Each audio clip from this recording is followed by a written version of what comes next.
Life is not words, it's people. The way you put the words together to get the prompt, the results, it's the people you put in your life to get the results. Will I Am on a recent episode of The Michelle Hussein Show, available now on all your favorite podcast platforms. His AI company, FYI.ai, stands for Focus Your Ideas, and it's designed to serve as an all-in-one encrypted place for creators to store and build their content. I'm Bloomberg's Justin Milliner on the Black Business Beat. Pros, find the right flooring for the job in Lowe's newly redesigned flooring showroom. Shop our expanded assortment of trusted brands and get up to 35% off style selections, Stainmaster, and Stainmaster Pet Protect Special Order Carpet. And while you're here, save $100 on a DeWalt 20-volt max 6-amp-hour 2-pack of batteries, now just $179. Get more of what you need faster and save more where it counts from the ground up. Our best lineup is here at Lowe's. Valid through 8/26 while supplies last. Selection varies by location. You're still glowing, flirting, grooving. You've still got it. But your immune system weakens as you age, making it harder to fight illnesses like pneumococcal pneumonia and RSV. Vaccines are a key part of any health routine and can help protect you from getting really sick. Ask your doctor or pharmacist which vaccines you need. See more at PfizerForAll.com. Sponsored by Pfizer.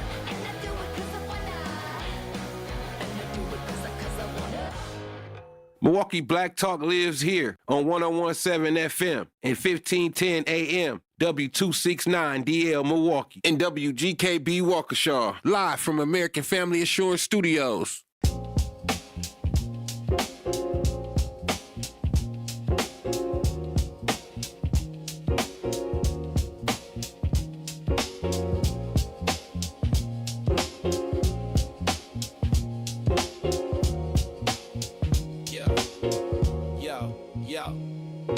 He steps to the mic with a boom, ping, ping. Wisdom sharper than a beast's fierce sting. Words like fireflies that light the night. He turns the dark into blazing bright. Boom, ping, ping, the truth takes wing. Milwaukee's voice, let the city sing. Boom, ping, ping, hear the freedom ring. Sherwin's the king, all the airwaves king.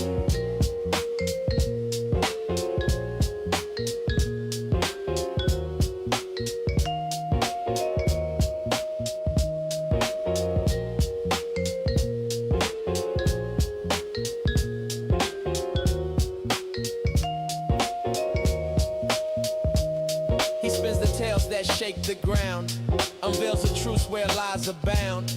Politics, justice, social streams. He molds the chaos into dreams.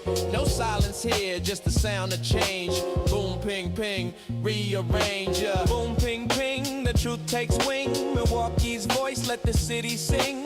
Boom, ping, ping, hear the freedom ring. Sherwin's the king, all the airwaves king. Through the static, through the noise, he amplifies the people's voice. Boom, ping, ping, like a heartbeat's call. He's got the wisdom to break down walls. Yeah.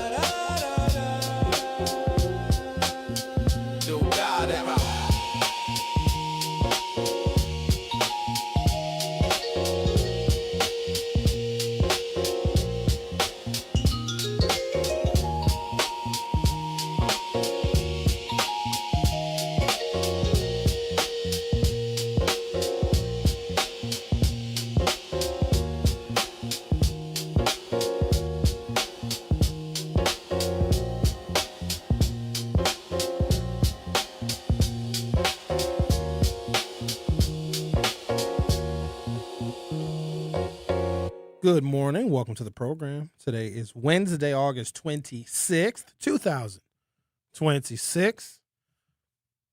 I have reached out to Leslie Montemurro.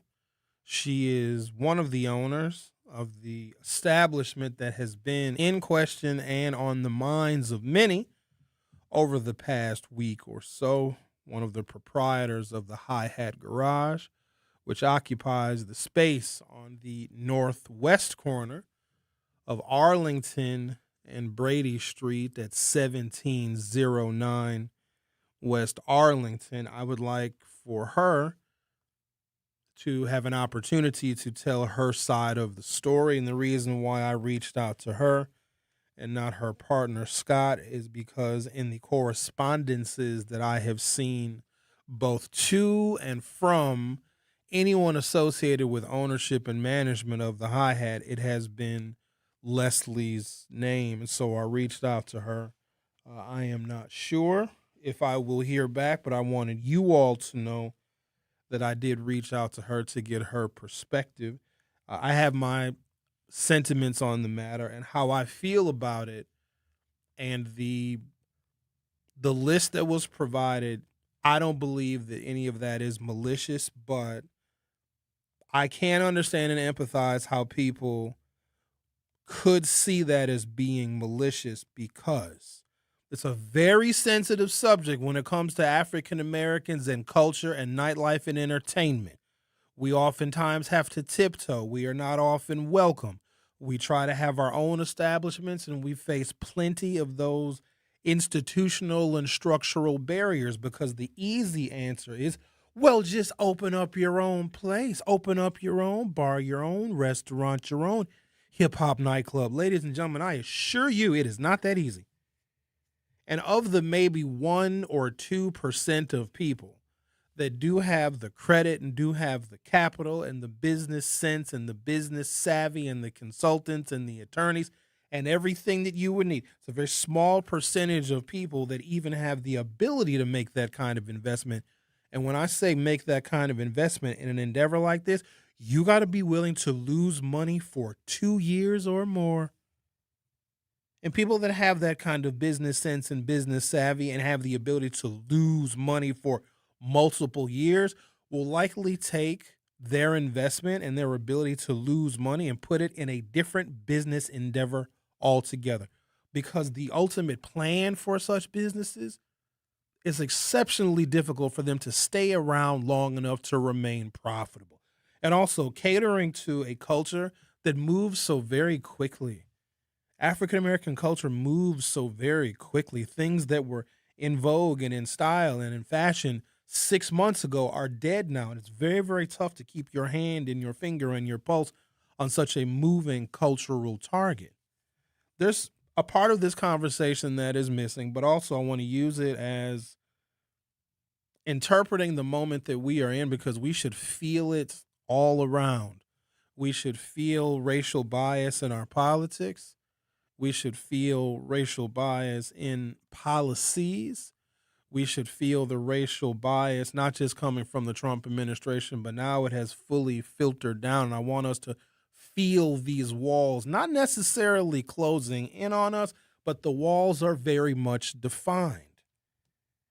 The words of the New Berlin mayor, the New Berlin Common Council met yesterday to condemn the words of the mayor, and a lot of people showed up to the Common Council meeting in New Berlin. I'd imagine they probably don't get too many people or too many packed houses in New Berlin Common Council meetings, unless there's something on the agenda talking about approving affordable housing. Then I bet they get a packed house.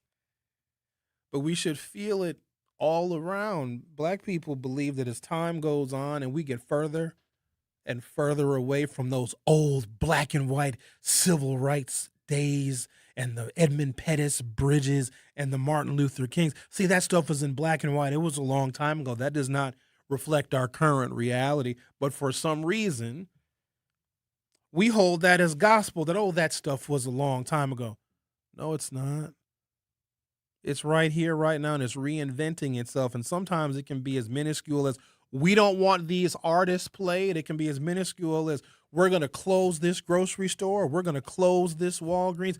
Ladies and gentlemen, we should feel it all around and be aware of it and figure out how we are going to climb over the walls or tear them down altogether instead of just getting so angry and upset. Here's what is perplexing to me. There's a whole generation of black people that have not told a younger generation what it is actually like. This is a part of it. They don't want you. Oh, wait till I give you the list of brands that we as black people have, I'm going to call it cultural colonization. That's what we should have titled this damn show. Actually, that's probably better than feel it all around, but we'll leave it, Xavier. We'll leave it. There are certain brands that black people we grab them, we adopt them. We put it in our music, we put it in our culture. It's fashion. And the white brands, the white owners of these brands, they never wanted us. They never wanted an urban audience. They never wanted a black customer ever. But sometimes we just grab stuff. We just grabbed Patron and started putting it in music. We just grabbed cognac and started putting it in music. We just started wearing Timberland boots. That's probably the best example. The curators of Timberland boots were like, why are you blacks wearing our boots? We didn't advertise in Jet and Ebony magazine. How did you even find us? And the worst stereotype is, and I'm going to give you the details of this because sometimes we gravitate toward a brand and the brand never wanted us. In fact, they wanted to stay as far away from us as possible because we as black people can tarnish the brand. I know that that's hard for us to conceptualize because we think that it's status if black people gravitate towards your brand. You know who we really messed up real bad? Cristal Champagne. You know, the French people are very serious about their champagne. We do not understand why the blacks take the Cristal. It is a very delicious formal champagne, and they pour it all over the BBWs and all over the booties in the raviolis. We are no longer a prestigious brand.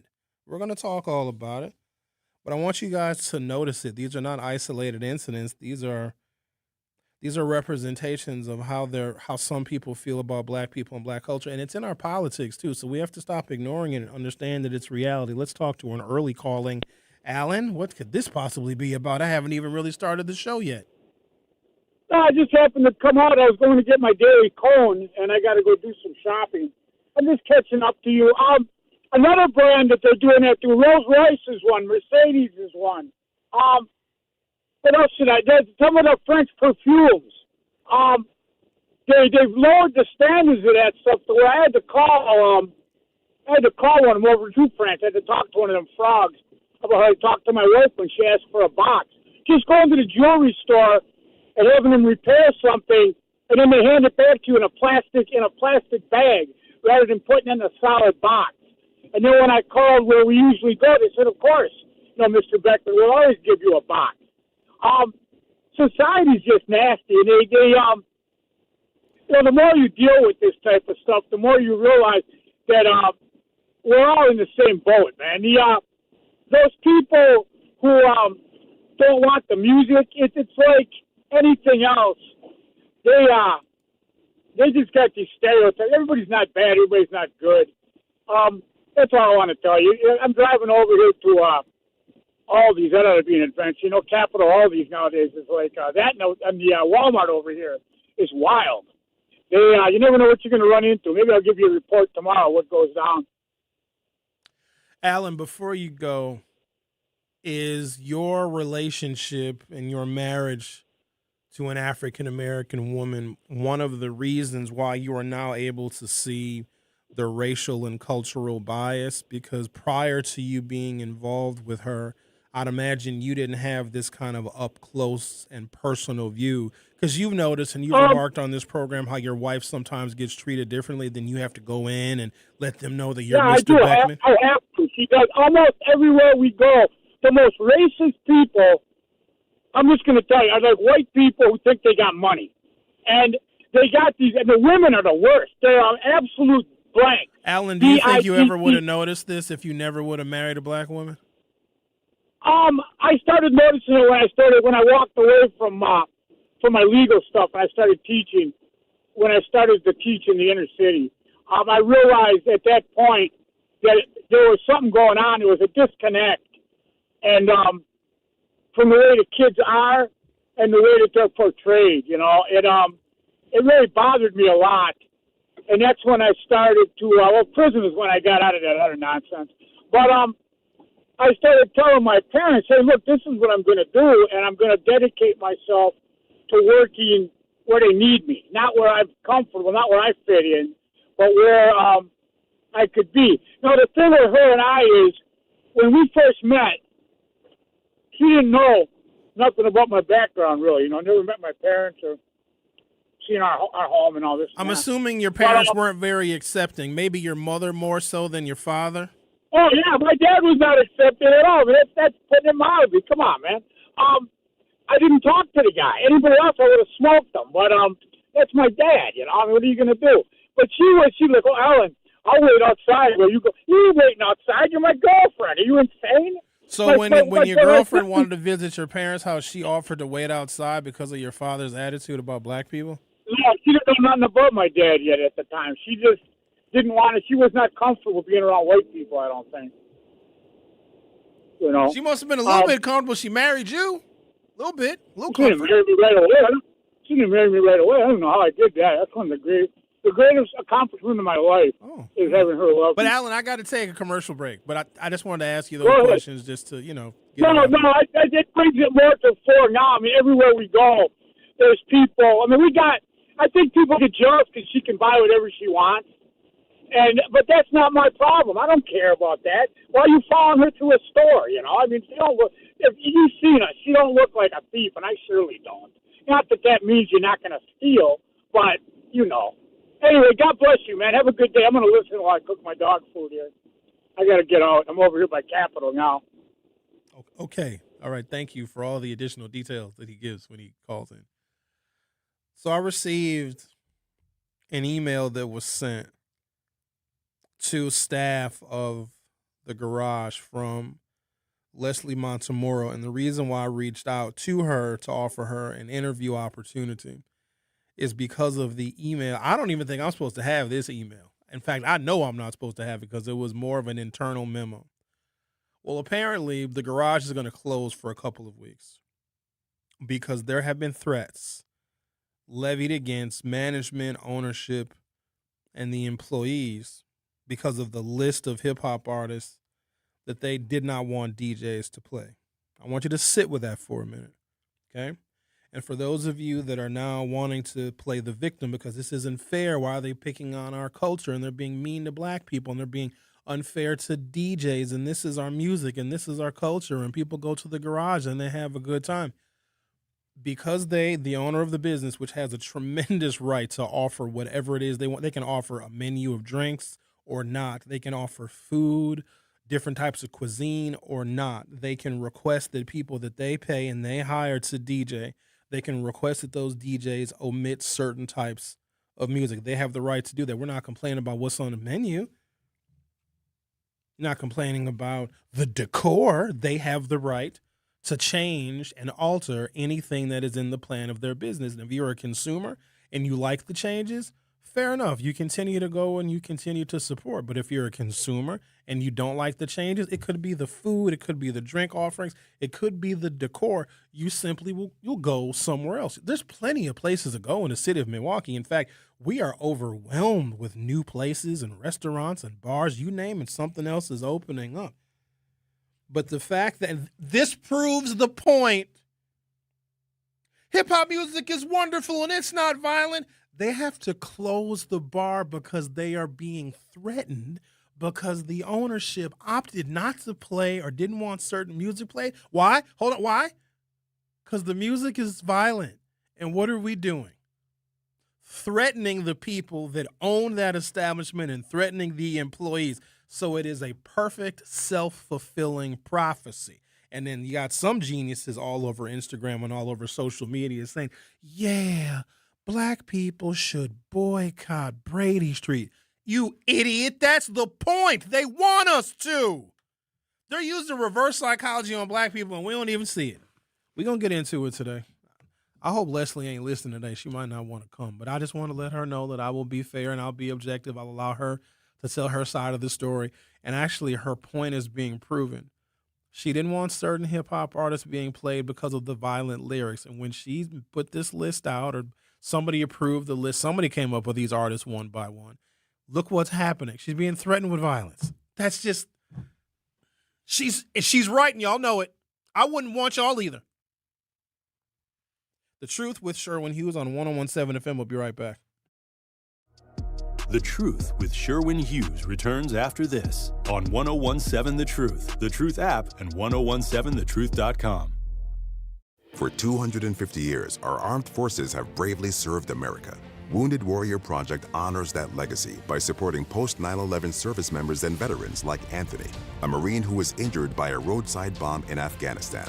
They carried me through my injuries, my not just my physical, but my mental. And seeing other vets doing the same thing helped me tell myself, hey, you can do this. Join us in honoring warriors at woundedwarriorproject.org/America. In the United States, a vehicle is stolen every 31 seconds, about as long as this message. Luckily, you can take a few easy steps to protect your car in the same amount of time. Remove your valuables, roll up your windows, don't leave your car running unattended, lock your doors, and take your keys or fob. If you have information about a crime, call the police. If you suspect insurance fraud, also call 800-TEL-NICB. A public service message from the National Insurance Crime Bureau.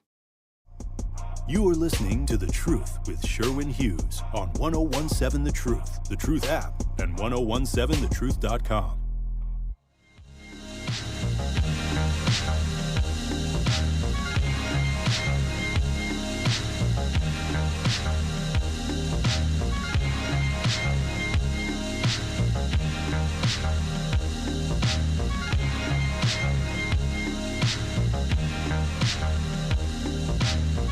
Our phone number is 833-212-1017, 833-212-1017. I'm going to read what appears to be an internal memo that was sent to the staff of the Hi-Hat. Apparently, they are being threatened, and they are closing the establishment for 2 weeks while management figures out which direction they are going to go in.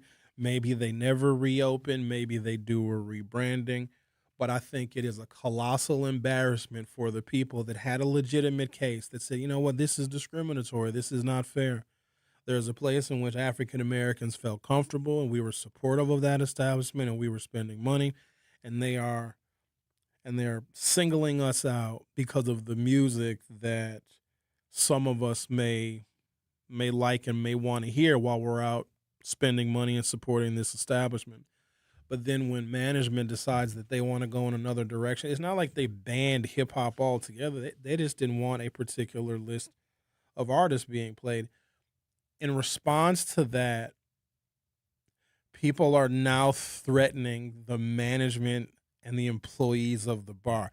What basically we are saying is that not only is the hip hop music violent, if you don't play our violent music, we'll get violent on you. So that, I'm perplexed by that. Our music isn't violent, but if you don't play it, we'll kill you. Oh, okay. Let's talk to Tracy. Tracy, you're on 1017 The Truth. How are you? How you doing? I'm good. Yeah, I called you. I called your show one night. You know, the one on YouTube, and I hadn't called in here, so this is my first time actually calling in to the actual radio show. All right, thank you. So, all right, but like I called in with Homer Blow now, you got to do what you got to do as a business owner, and the crowd that comes with that music is not good for business. It is simple as that. People, like I told the other guys, what if we clean up our act? You know, start writing different lyrics, you know, start making different music, or even you want to make your own club hip hop, but what's going to happen? It's going to get shut down. See, we need to change our behavior. It ain't the music. We change the behavior. You can listen to whatever you want to listen Tracy, to. do you support black people being less than true to themselves and changing who, not all of us, who some of us are to appease white people? Like, do you think that's a good idea? So if you're a hip hop artist and there's a white person somewhere that owns a really small venue and they don't like your music, should you as an artist change your music? Because your music is based on the life you've lived and your experience. No. Okay. But you said they should change their lyrics. I'm saying if you trying to go to these places and you trying to fit in somewhere, eventually you're going to have to start looking at what you're producing yourself. Because there's only so many venues. Now, fine. If that's what you want to do, then you're going to have to deal with owners. If they don't want that type of music there, you can go somewhere else. There's plenty of other places that will allow it. But at what expense? Fair enough. Because just like you think about it, you just said they had to close for 2 weeks because they changed their music, and now they're being threatened. Hip hop. I mean, come on now. What is that bringing? That's violence on violence now. We tried to clean it up by changing the music. Now you guys are upset and threaten us. That don't make sense. That doesn't make sense. It's like proving a point. It's almost proving a point to me. Like, yeah, that's why we stopped playing it. And now look, just because we're not playing it, y'all are really coming at us now. And it could be a domino effect. So it's a slippery slope. You got to be careful. But if I was a club owner as far as stuff like that, I think I would have my age limit at 45 and up. And I would play hip-hop, but it wouldn't – you could select different hip-hop, the stuff we grew up on. It was pretty good to listen to with the kids.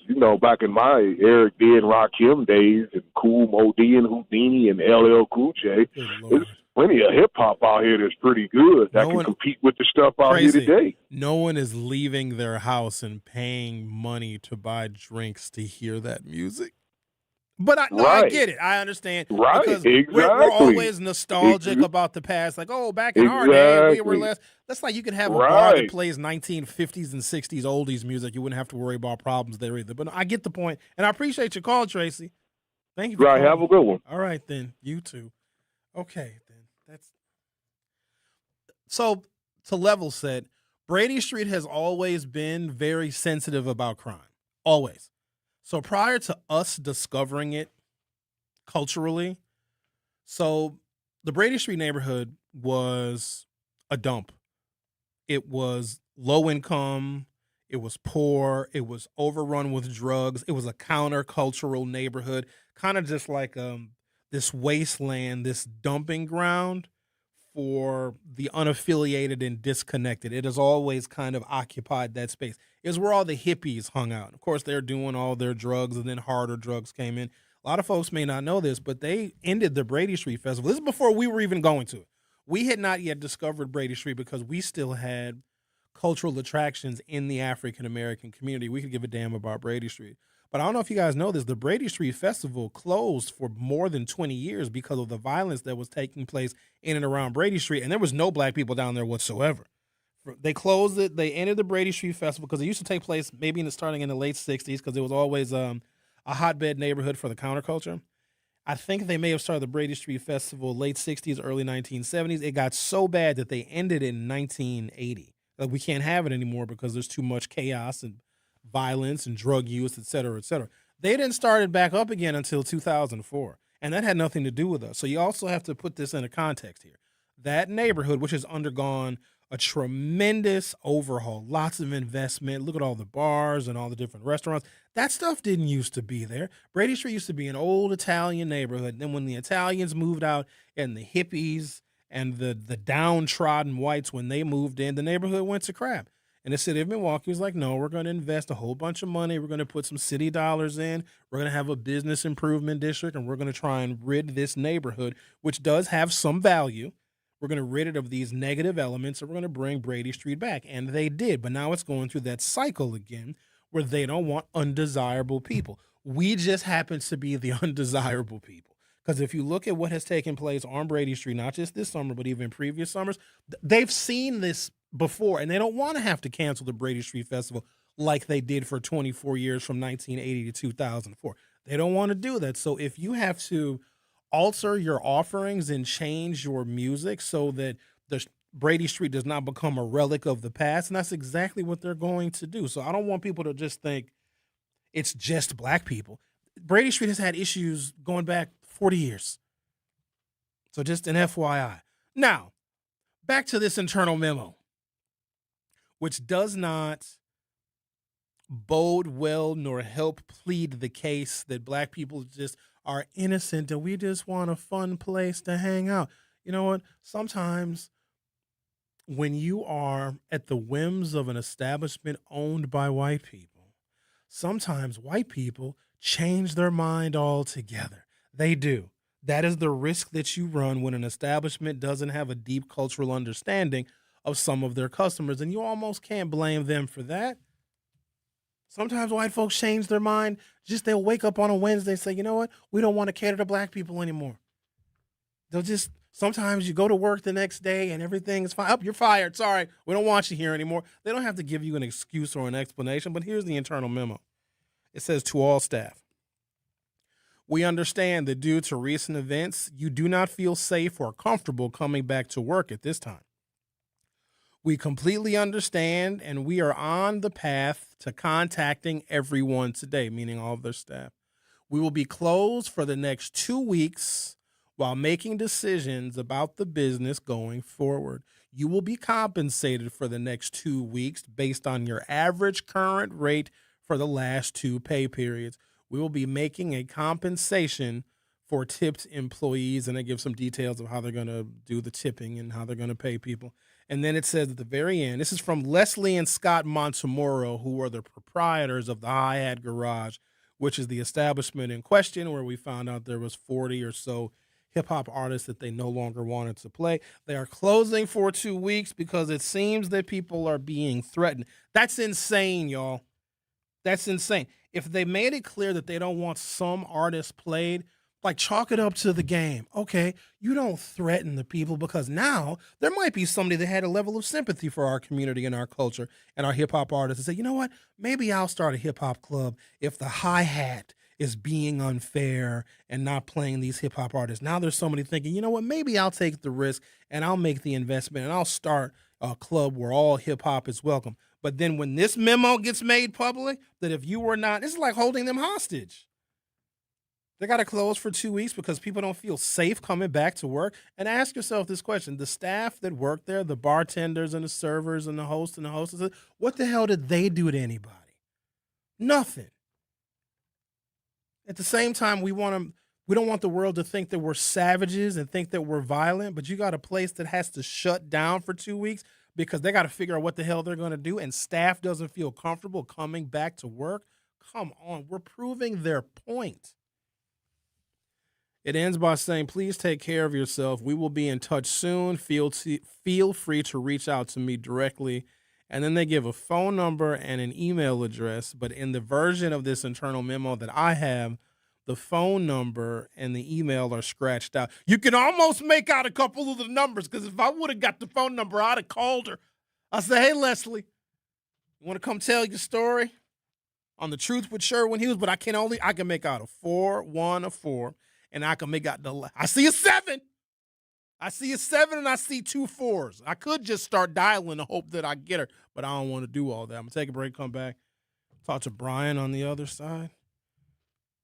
This is so wild, you know what I mean? Like, why are you threatening the employees? Like, come on. Hip-hop is too violent. No, it's not. We're not going to play hip-hop because it's too violent. We'll kill you if you don't play hip-hop. The Truth with Sherwin Hughes will be right back. The Truth with Sherwin Hughes returns after this on 1017 The Truth app, and 1017thetruth.com. Life's better with American Family Insurance because we know you love working weekends. If it means working on your dream home, both inside and out. And we're here to help protect those dreams so you can enjoy peace of mind. Save up to 40% when you bundle home and auto. American Family Insurance. Get a quote and find an agent at amfam.com. Products, pricing, and availability vary based on where you purchase insurance and by state. Some exclusions apply. American Family Mutual Insurance Company, SI, and its operating companies, 6000 American Parkway, Madison, Wisconsin. Milwaukee, can you still afford to keep your lights on? Bills are up, shut-off notices are up. People are choosing between the electric bill and groceries. And now, We Energies wants to build giant data centers and then send the bill to us. Low-income, moderate-income families and renters, seniors on fixed income. If you're against paying for someone else's power, if you want the power, you pay for the power. Tell the Public Service Commission. Comment now or come speak at Marquette the first week of September. Go to walnutway.org. Are maintenance costs, rent collection, tenant concerns, and day-to-day demands of managing your rental property becoming overwhelming? Take the stress off your shoulders with Odom Investments and Property Management. We provide professional, investor-focused property management designed to protect your investments while maximizing your peace of mind. From tenant communication and maintenance coordination to rent collection and more, we've got you covered. Call 1-855-ODOM-WAY today. That's 1-855-636-6929. I always had to be so good, no one could ignore me. Carve my path with data and drive. But some people only see who I am on paper.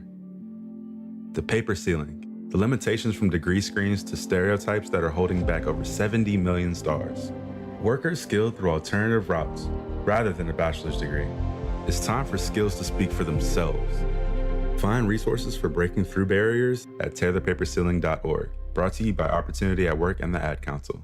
I'm Chris Jakimick. I served in the United States Air Force and I deployed 3 times. So in 2017, I was serving as an Air Force First Sergeant. Our motto in that role is my job is people, everyone is my business. But unfortunately in that year, I would lose my own brother, Lance Corporal Adam Jakimick, to suicide. The majority of veteran suicides are from guns. I store my weapons securely, not only for myself, but for my family. Store all your guns securely. Help stop suicide. My service never stops. Brought to you by End Family Fire and the Ad Council. This is The Truth with Sherwin Hughes on 1017 The Truth app, and 1017thetruth.com.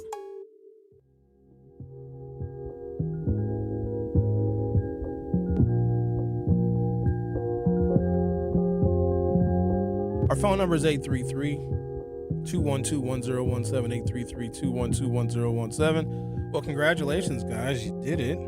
The hi-hat is going to be closed for the next couple of weeks, but don't worry, the employees will still be compensated until they figure out which direction they are going to go in the event that they decide to reopen or not. Perhaps they do a rebranding. We've seen rebrandings happen before, and I know that Elsa's comes up with great frequency. Elsa's was a place that had, I think, openly and willingly catered to the changing cultural tides, because the thing about Carl Kopp, and I know that people speculate a lot about him. I actually know the guy. He's not some evil monster. I think that he has been put in a very, very difficult situation. Could you guys imagine, you start this restaurant in the 1970s and it just caters to just middle class or upper middle class white people. That's just what it was for like 35 years. And then literally all of a sudden, a black person discovered chicken wings there and broccoli. Don't sleep. No, seriously, the broccoli is actually a real thing. I didn't even know black people ate broccoli like that. I personally love broccoli. It's carciferous. It's very delicious. It's good for you. It's very healthy. Broccoli is delicious. So else, it wasn't even the broccoli. It was the sauce. It was like this sweet, tangy sauce that you get with the broccoli. And then it changed. There were nights that I went into Elsa's where it was all black people. And they could have done a rebrand when they saw that coming. But for 10 years, 15 years, black people were very much welcome in Elsa's. And the service that we got, even though we as patrons sometimes went a little bit too far. You didn't need Steve the Stoner coming in there with that Fisher-Price boombox doing a damn rap concert in Elsa's. You didn't need that. But they didn't close. They didn't rebrand. They still kept chicken wings on the menu. But a lot of times when you see Steve the Stoner coming and doing a free concert, your days are numbered. Sorry, Steve. He ain't listening to this show anyway. Just saying. He did one at the 3rd Street Market Hall. I know he did. With Ludacris. He most certainly did. But you were here, weren't you? They nipped that in the bud, though. They're like, we don't know if we want all this here. Because the 3rd Street Market Hall is a very unique place because they're trying very carefully to excise a particular element that may scare away who I believe their real customers and clientele are. I mean, you got downtown business people or whatever. That's some of the customer and the clientele. But it's suburbanites that are coming into Milwaukee for a show, for a convention at the Baird Center. Oh, speaking of which, we're going to talk about this today.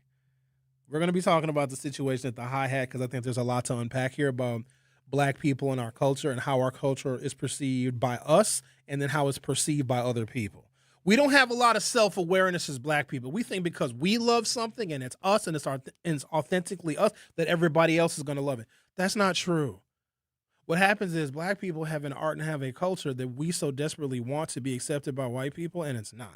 But if there ever is a place or a space that does welcome or accept us temporarily, we think that we've made it. I'll give you an example. We have a bunch of black clothing brands. I don't know how many we have now, but I know back in the day, we would pride ourselves on wearing FUBU and wearing Fat Farm. White people never wore that stuff. They never adopted it as their own. So when black people have something, white people, like, they will do some cultural colonization in their own right. Like, there's been some white hip hop artists that have been successful, et cetera, et cetera. They sometimes try to copy our fashion, but they don't take a black brand and make it theirs. That doesn't happen. But we, as black people, will take a white brand and make it ours and think that that gets us closer to acceptance. It's a really weird phenomenon, and I think it's steeped in white supremacy, that we find some kind of prestige in European brands and white businesses and white companies, and we make that a part of our urban culture, oftentimes to the chagrin of those European brands and companies. Cristal was the best example.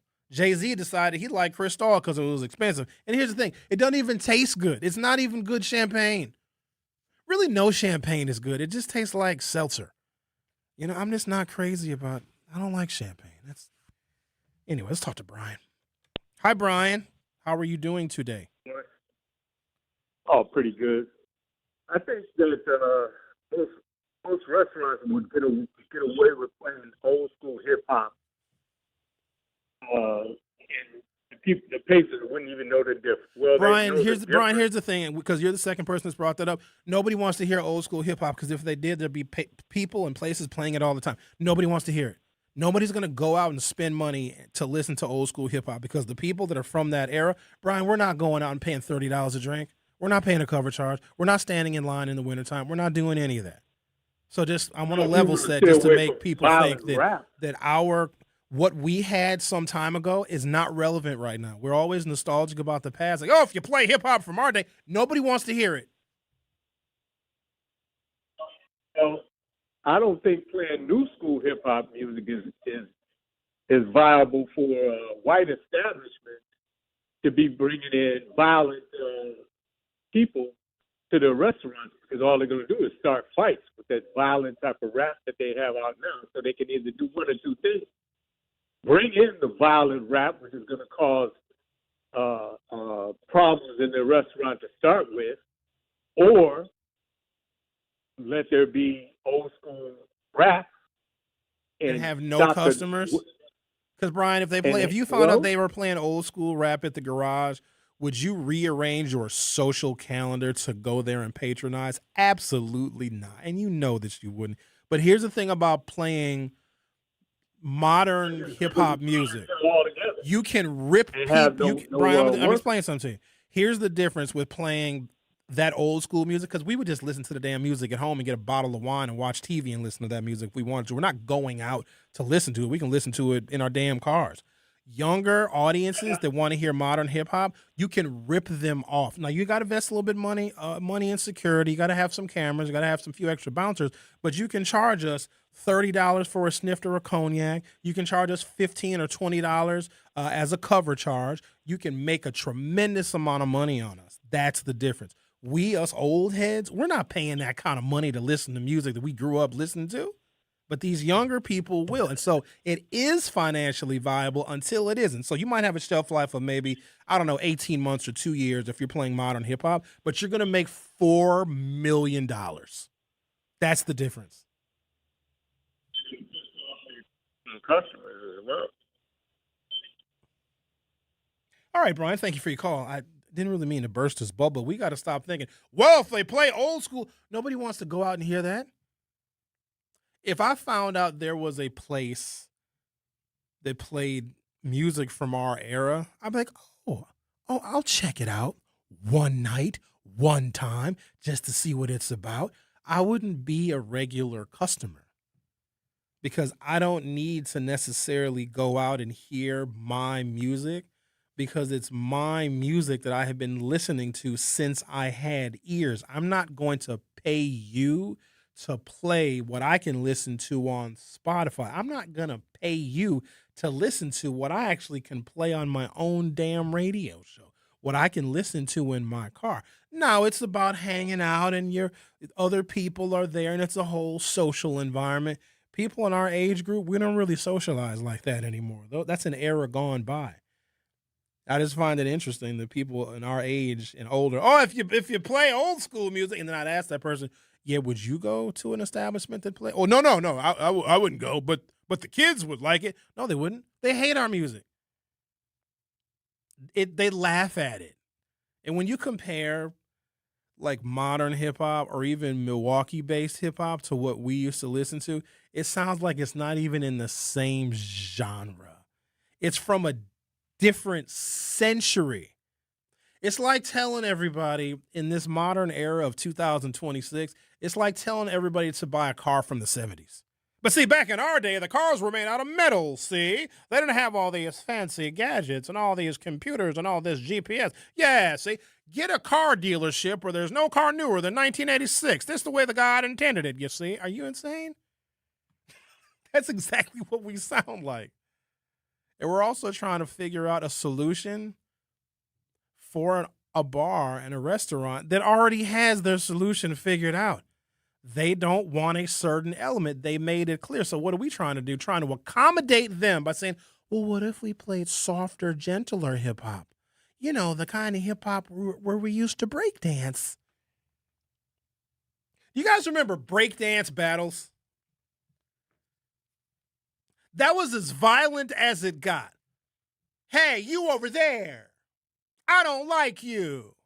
I don't like the color of the laces in your suede Pumas. I challenge you to a dance-off. And that is legitimately how people settled their beefs. We used to have breaking fights. Not breaking like breaking things, like break dancing. When you think about it, that's the gayest thing I've ever heard in my entire life. I'm mad at you. I'm going to dance better than you. We're going to determine the winner. I won the dance-off. And then you sashay away. Isn't that silly? And so we want young people nowadays that would much rather settle a beef either with fists or with guns to listen to music that we played where we settled our beefs with head spins.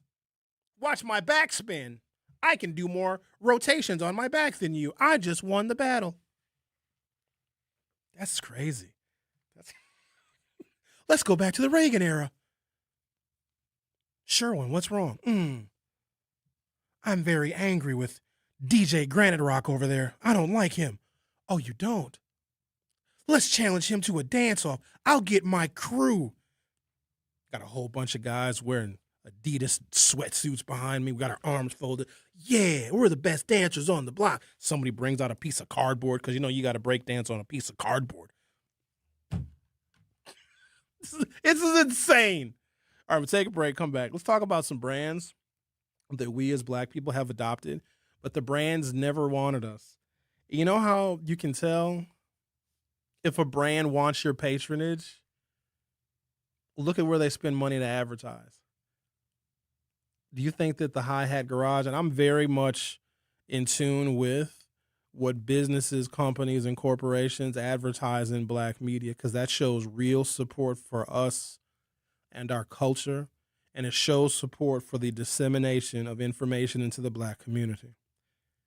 Listen to the businesses that choose intentionally to advertise in black media, because that's them saying, we want you as customers. We want to showcase to you what we have, what we offer, and we want you can feel comfortable here, you can feel welcome here, because they're willing to invest in black media.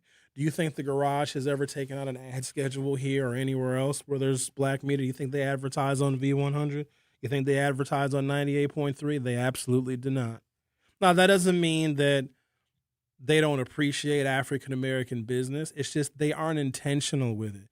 And whenever a white-owned business is not intentional in wanting to have black customers and reaching out to black people and our demographic, then they always can change their mind and say, you know what, enough of this. We don't want this anymore. We want to change directions, or we will close altogether. Do I think that the Garage will be closed permanently? No.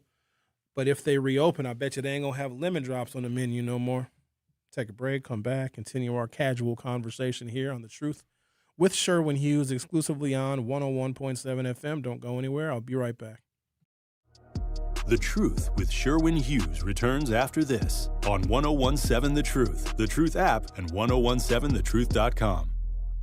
Natural gas is a clean, reliable, and convenient source of energy delivered directly to you through underground pipelines. The pipeline system has an excellent safety record, but there are clues that can help you identify a potential hazard. If you smell the strong odor of rotten eggs, hear an unusual hissing sound, or see blowing dirt or debris, it could be a natural gas leak. Leave the area immediately and call We Energies at 800-261-5325.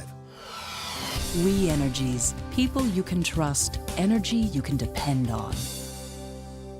And here's Heather with the weather. Well, it's beautiful out there, sunny and 75, almost a little chilly in the shade. Now, let's get a read on the inside of your car.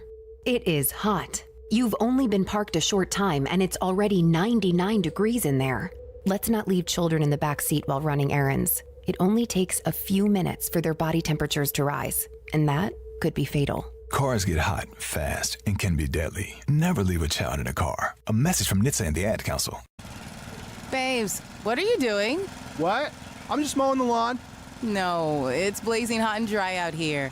Don't you remember? Smokey Bear says. Avoid using power equipment when it's windy or dry. Where'd you learn this?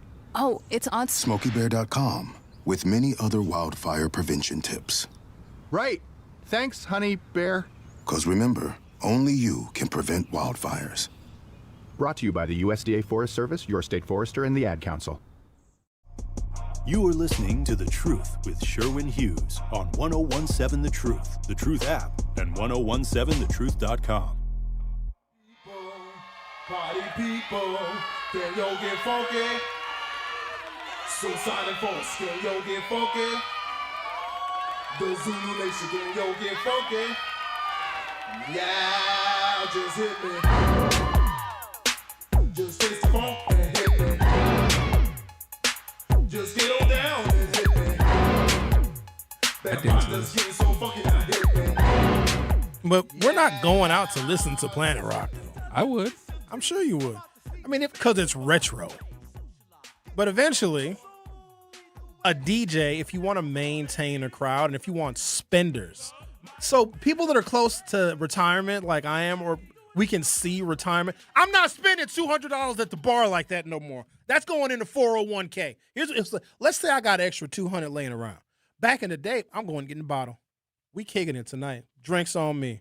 But that also was back when we had dollar night, which was a terrible idea because we would drink way too much. Like, there's a place called Legends. You guys remember Legends? It was directly across the street from the Bradley Center. They had dollar night on Tuesdays.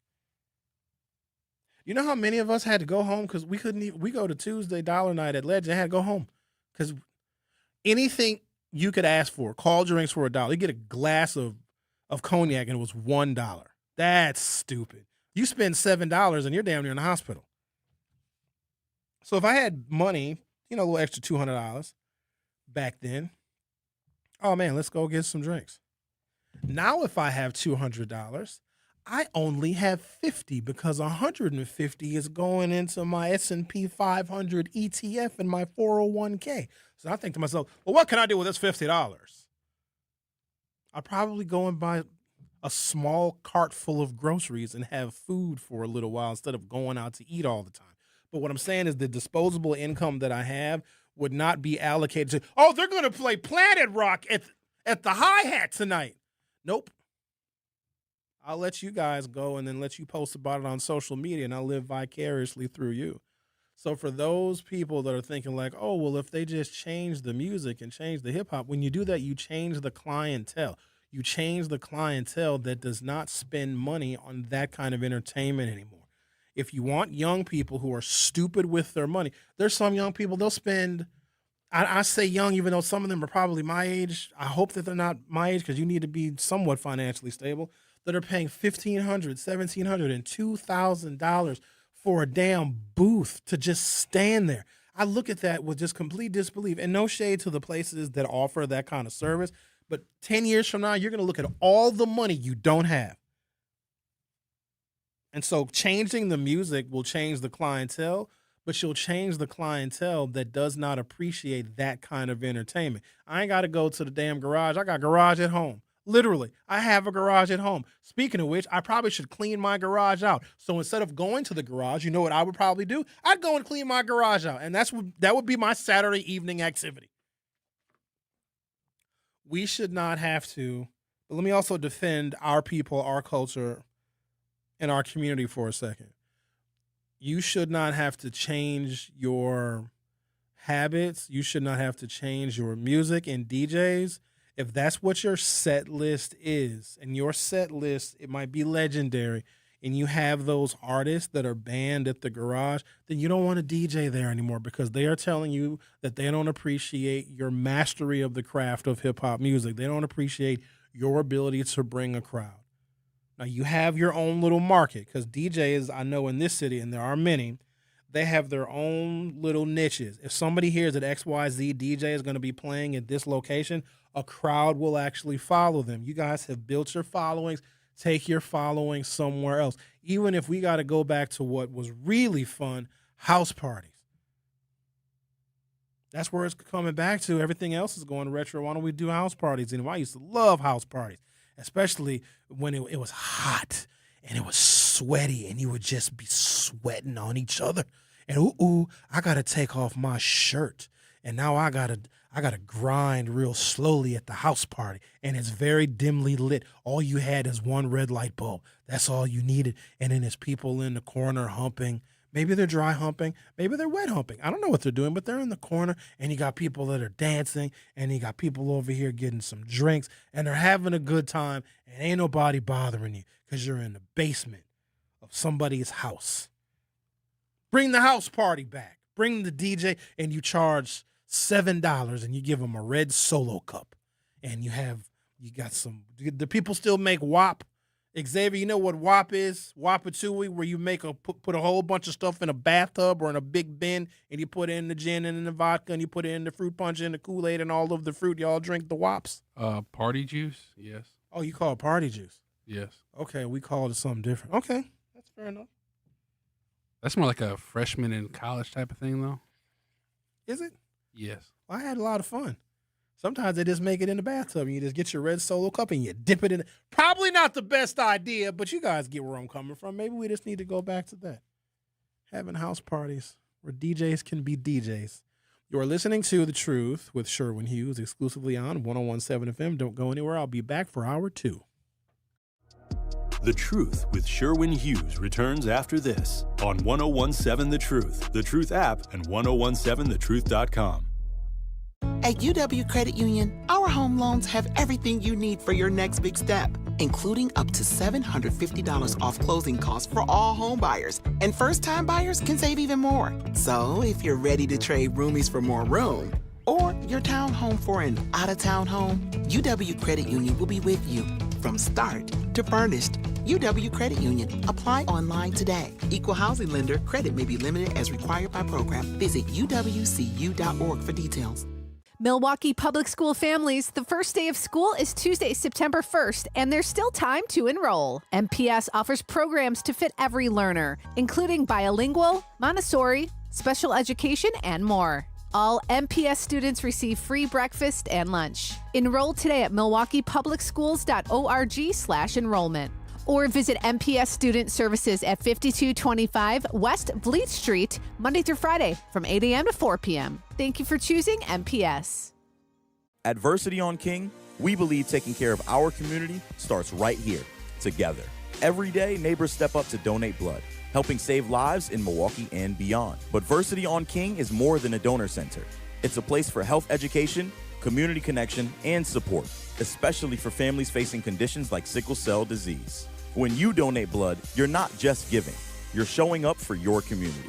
Visit versity.org/VersityOnKing to learn more or schedule your donation today. Versity on King, rooted in community, powered by hope. For 75 years, the Muscular Dystrophy Association's voices have thundered through the halls of Congress. For 75 years, we've willed the impossible into existence. For 75 years, the MDA community has pushed the science, shifted the narrative, and established the field of neuromuscular medicine. And until that day when this is all a thing of the past, you couldn't stop us if you tried. Join us and celebrate 75 years of breakthroughs at MDA75.org. Talking about guns with others might not always feel comfortable, but it could save a life. Here's a way to start a conversation. Your family is going over to your neighbor's home for dinner for the first time. How would you ask if there are any unlocked guns in the home? Hey, we're so excited for tonight. Before we come over, though, may I ask if there are any unlocked guns in your home? Our guns are stored securely, locked in a safe that the kids can't access. Awesome. Learn how to have the conversation at agreetoagree.org. Brought to you by the Ad Council.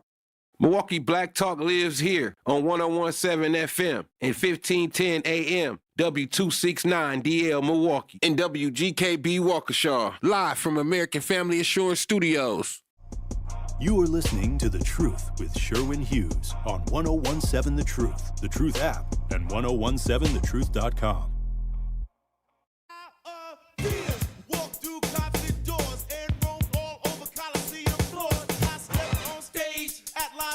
All the people gave and the poor got paid. And out of speakers, I did speak. I wore my sneakers, but I'm not a sneak. My Adidas touched the sand of a foreign land. With Mike in hand, I took command. My Adidas in close asking people. Welcome to hour 2 of The Truth with Sherwin Hughes.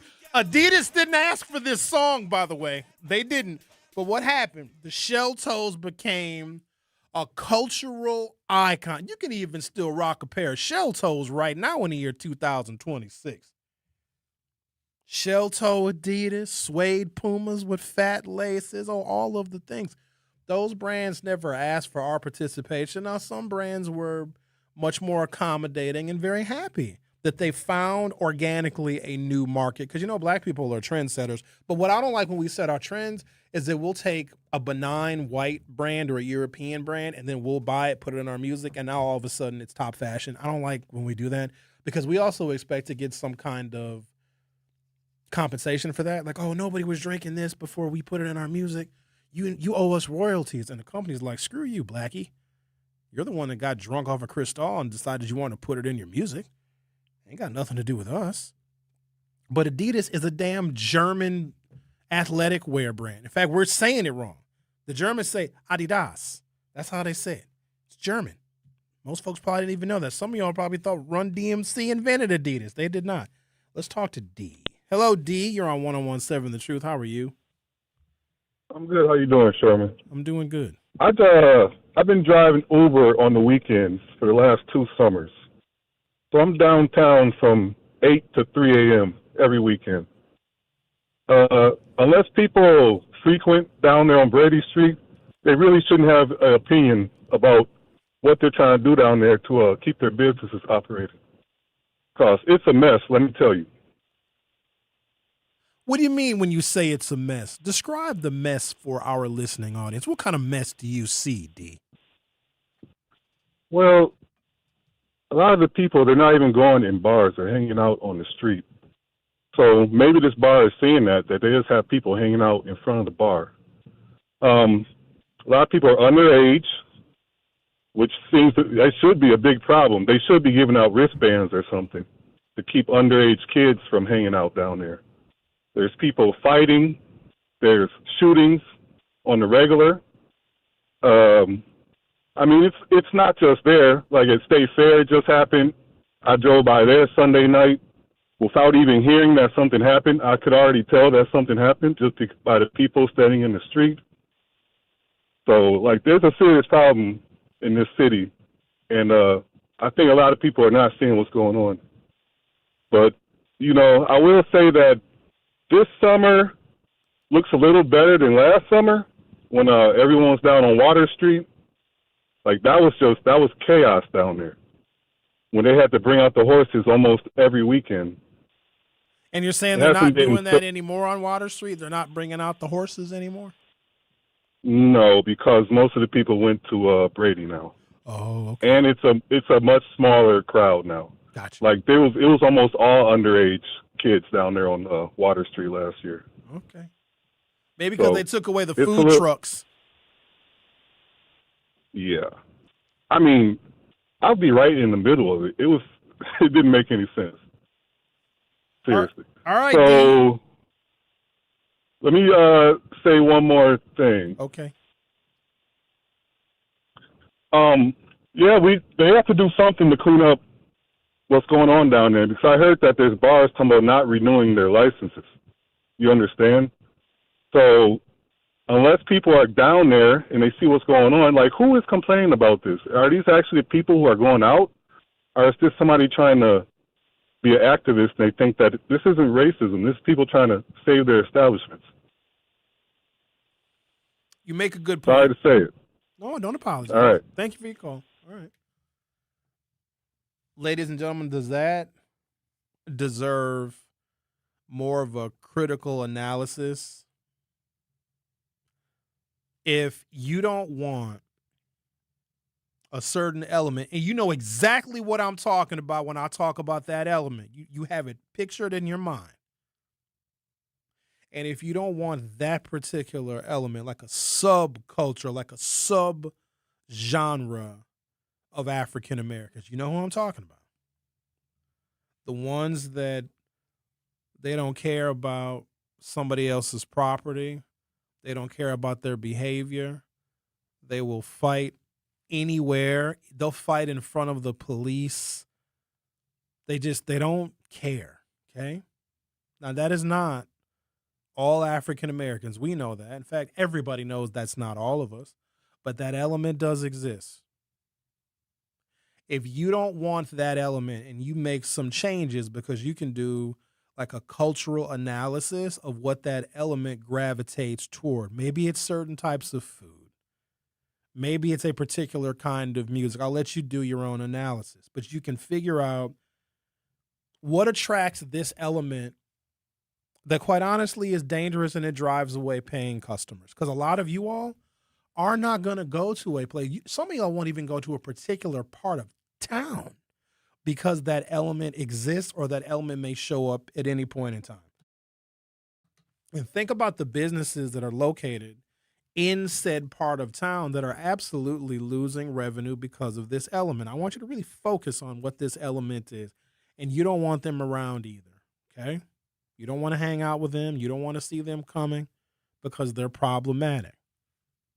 If you don't want that element, are you racist? I need you to answer that question. If there is an element that brings danger, treachery, and wanton destruction of property, they don't act appropriately when they're in public, they have a propensity towards being angry and violent. Now, this is not everybody, but you know who I'm talking about. And you don't even have to limit it to a race. You might have a bar somewhere in some other part of Wisconsin that all of a sudden it gets adopted by a motorcycle gang or some bikers or something. And the bar is like, we're just a little small town bar. We cater to the families around here. We have a nice little fish fry out here on Friday nights. But for some reason, this motorcycle gang adopted our bar. We're located right off the side of a highway, and I guess some motorcycle people, I'm just giving you another example. That bar might say, well, we're going to take Waylon Jennings out of the jukebox. Or we're not going to serve Budweiser beer here anymore because that is what this element of people, these motorcycle gangs, that is what they drink. Would that be considered racist? Or would that be a business owner saying, we have to make a different decision about what we are offering because what we were offering was bringing the wrong kind of element?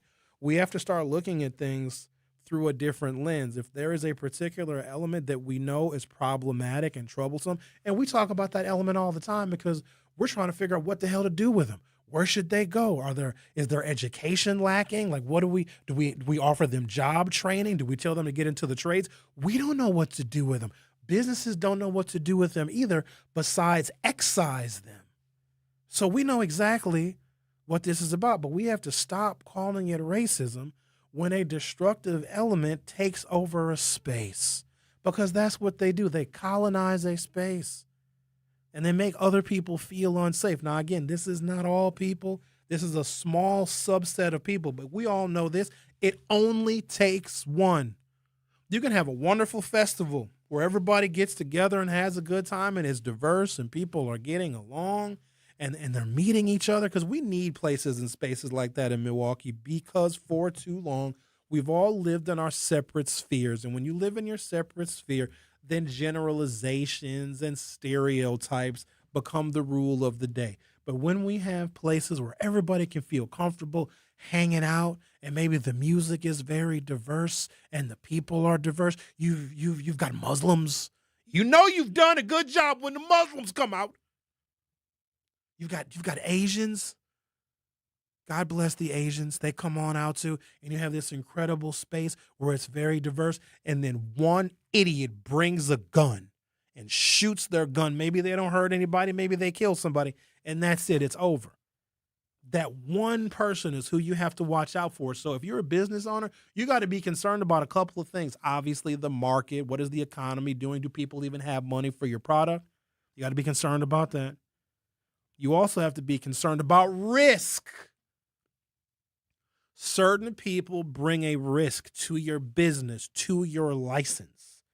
And if you have to do things to mitigate that risk, because you know that if this element takes over, then you very well may lose your business and lose your investment. I have known people that have put themselves in permanent financial holes because they took a risk. They were an entrepreneur. They borrowed a bunch of money because they just knew that this was going to be a successful concept. Bar, restaurant, nightclub concept. They will never get out of debt because one person found somebody in their bar. They had a beef with them and they shot them. That's it. Liquor license not renewed. And they're still on the hook. That's what we don't understand. If you own a bar or a restaurant, you're living on borrowed money for a very, very long time. And the only way in which you can do two things, pay that money back, and then after all the money that you borrowed to redo the kitchen, to redo the interior, to put in new bathrooms, you got to get it up to fire code. You got to make sure it's wheelchair accessible. All that stuff costs money. You might have borrowed $200,000, $300,000, $400,000 so you can have this real beautiful spot that you can call your own, and you open it up and then some idiot shoots somebody or you have a whole bunch of fights and now you lose your liquor license, meaning your ability to repay your debt is gone and you will never be profitable because you lost your only roadmap to profitability, and that was your license. Wouldn't you want to also make sure that element doesn't harm your investment? Now your wife is leaving you? Oh yeah, fellas, you think that she won't leave? You think she won't go broke, lose your job? She's the first one that's leaving. First your liquor license, then your woman. And so if you can prevent that element from ending your damn marriage, you can't call it racist. There are several well-documented cases of where a racial or ethnic minority, often through music, street fashion, or youth culture, effectively commandeered the cultural meaning of a brand without the company's permission, sometimes to the discomfort of its executives. And we got to be mindful of this. Sometimes we as Black people will find a place, we'll find a space, and we like it. It's new, it's innovative, and it's, something totally different, and we adopt it. And let's say it never catered to Black people ever before, but we find it and we just adopt this location. Maybe it's a restaurant, maybe it's a nightclub, whatever it is. But the owners never wanted us in there in the first place, and they tolerate us for a very long time. Then we bring our most sinister element. And we know that when that element shows up, then that business is now in jeopardy. How many of you are willing to sacrifice your life and your livelihood to cater to this sinister element, knowing that they don't care not a damn thing about your business? They don't care. They will tear your business up. They will fight in your business. They will jump behind the bar and throw bottles at each other. Who wants to cater to that? Now, we got to have a real conversation about this now, because when somebody says, I don't want that element in my establishment, what do? We call them racist. And we have done a little bit too much of that. This is in my opinion. Some of y'all are still going to call everything that hurts your feelings or anything that you dislike or anybody that tells you the truth, you're going to call them racist. We've cried wolf so much about everything being racist that nobody believes us anymore, and nobody literally cares. Nobody cares. Go ahead and file an EEOC complaint right now. See what the Trump administration does with that. No one cares. DEI gone. Affirmative action gone. Nobody cares. Now we have to understand that criticism should be welcomed. It should be appreciated. Sometimes there are opinions that don't coddle you. Sometimes people tell you the truth.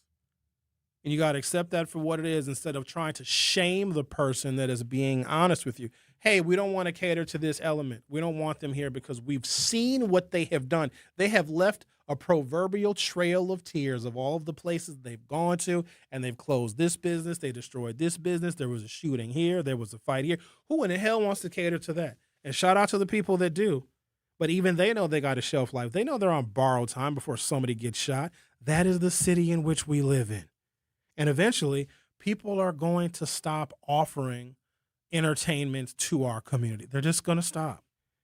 One of the Walgreens that closed, was it the one on 27th and North Avenue? They said they're closed. And some of the Walgreens were closing. I thought because they were oversaturated, because there's a whole bunch of other places where you can get like your prescriptions. And whatever Walgreens sells, there's a whole bunch of other places. You can go to, Pick and Saves and Metro Markets, and you can get stuff online, and there's Amazon, whatever.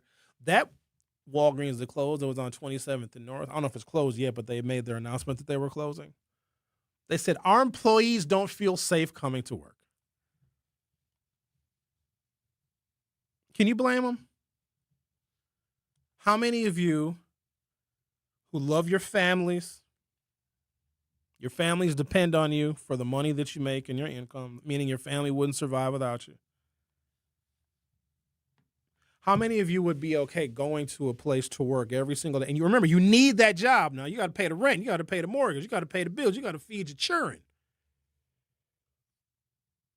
But imagine the place in which you work. You don't feel safe. Let's imagine your car has been stolen. You might have been robbed before.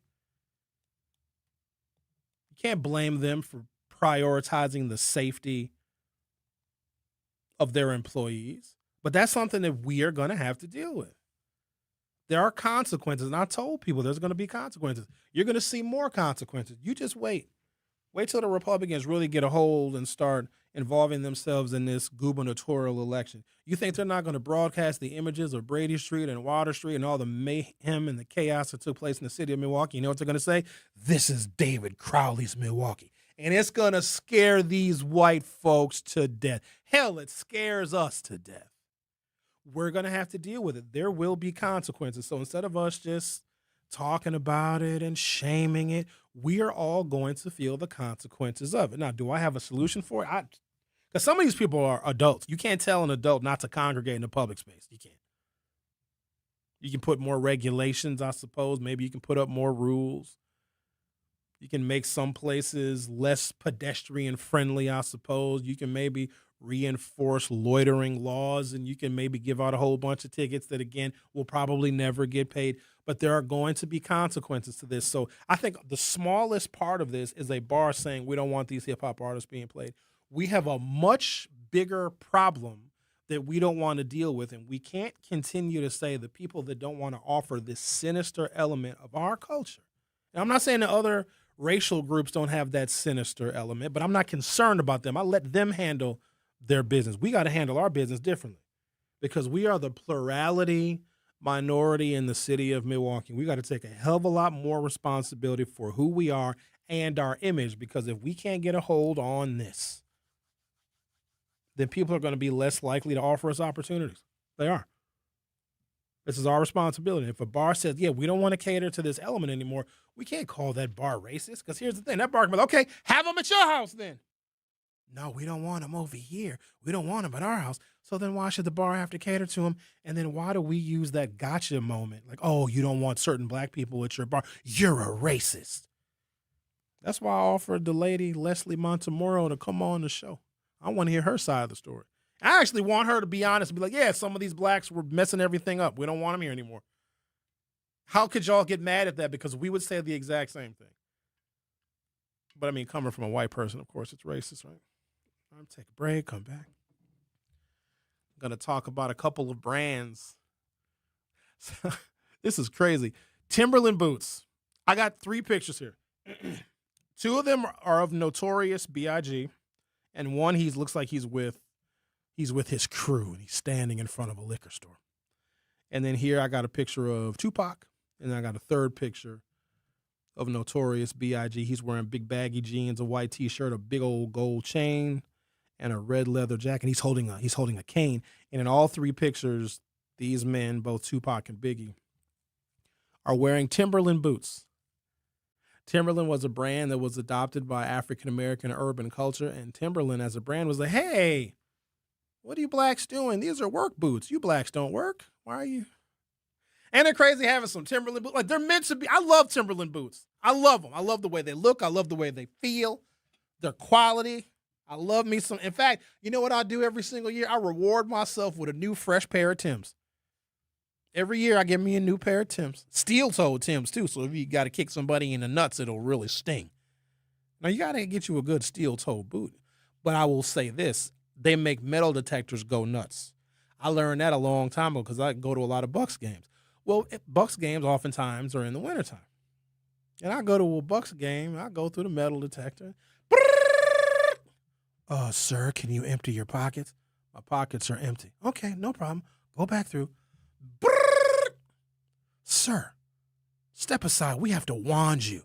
And they wand me. They wand the chest and the belly, and they wand my ass. I don't got a lot of ass now. That's one. I'm lacking ass. I ain't got no kind of ass. I don't. I ain't got Get the squat rack. Xavier told me to do more squats. I mean, I don't want that much ass. I don't want to have a voluptuous booty because I might attract the wrong crowd, if you know what I mean. But then they get down to my shoes. And I said, I'm wearing steel-toe boots. Take your shoes off right now. Now imagine at the metal detector at the damn Fiserv Forum, and I'm standing there in my socks like I'm a terrorist at the airport. So I said, I'm not wearing these anymore. So there you go. But I love Timberland boots. But Timberland didn't market to us. And they're like, why are you blacks wearing our finely crafted work boot? And then what's crazy is Timberlands are designed to get dirty. But if I have so much of a speck of dirt on my Timbs, if I can't clean it, I got to get a new pair. Ain't that wild? I know I'm wasteful, but what can I say? I like what I like. The Truth with Sherwin Hughes on 101.7 FM. I'll be right back. The Truth with Sherwin Hughes returns after this on 101.7 The Truth app, and 1017thetruth.com. Each early detection, each shortened hospital stay, each quick recovery reminds us why we serve. From first breaths to complex surgeries to rehabilitation that gets you back to your family sooner, we stand ready, quietly preparing, focused, and guided by one promise: to be fully devoted to you. Ascension, Wisconsin. Advanced care devoted to you. Wherever there's a need in our communities, there's a United Way. Improving lives so everyone can thrive. Where more people can gain access to health care and nutritious food for their tables. Where more community members can benefit from financial education and get connected to local resources for housing support. And where children are given more chances to reach their full potential. Community is where we find our strength and where we share our hope. United is the way. Visit unitedway.org. Are people around me safe when I vape? Science does not support that belief. Exhaled vape emissions linger in the air, affecting indoor air quality and bystanders in the same space through secondhand exposure. Vaping emissions can also accumulate on clothes, hair, dust, and furniture, leading to exposure risks to bystanders of all ages. And vaping around a pregnant person can lead to serious health impacts on fetal and childhood development. Enough with the puff. Learn more at ul.org/vaping. My mom has decided to learn to paint, and she's good. My dad's now into creative cuisine, and I've already put on 6 pounds. Learning new things comes with age. My mom, she started forgetting my name and what we're talking about. Forgetting well-known things doesn't. Memory loss may be a sign of Alzheimer's disease. Early detection gives you and your loved one time to plan for the future. Learn the warning signs of Alzheimer's at 10signs.org. Brought to you by the Alzheimer's Association and the Ad Council. The possibility of lung cancer can be pretty scary, especially if you're one of approximately 8 million current or former smokers at high risk. That's why SaveByTheScan.org wants you to know that now there's a breakthrough low-dose CT scan that can detect lung cancer early, and it only takes 60 seconds. You stop smoking. Now start. This is The Truth with Sherwin Hughes on 101.7 The Truth app, and 1017thetruth.com.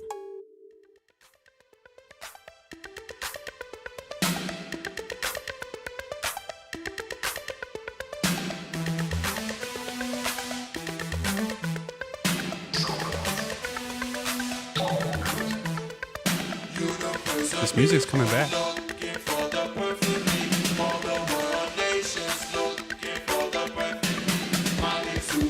Since y'all love old school hip hop so much, maybe I'll just play it on this show.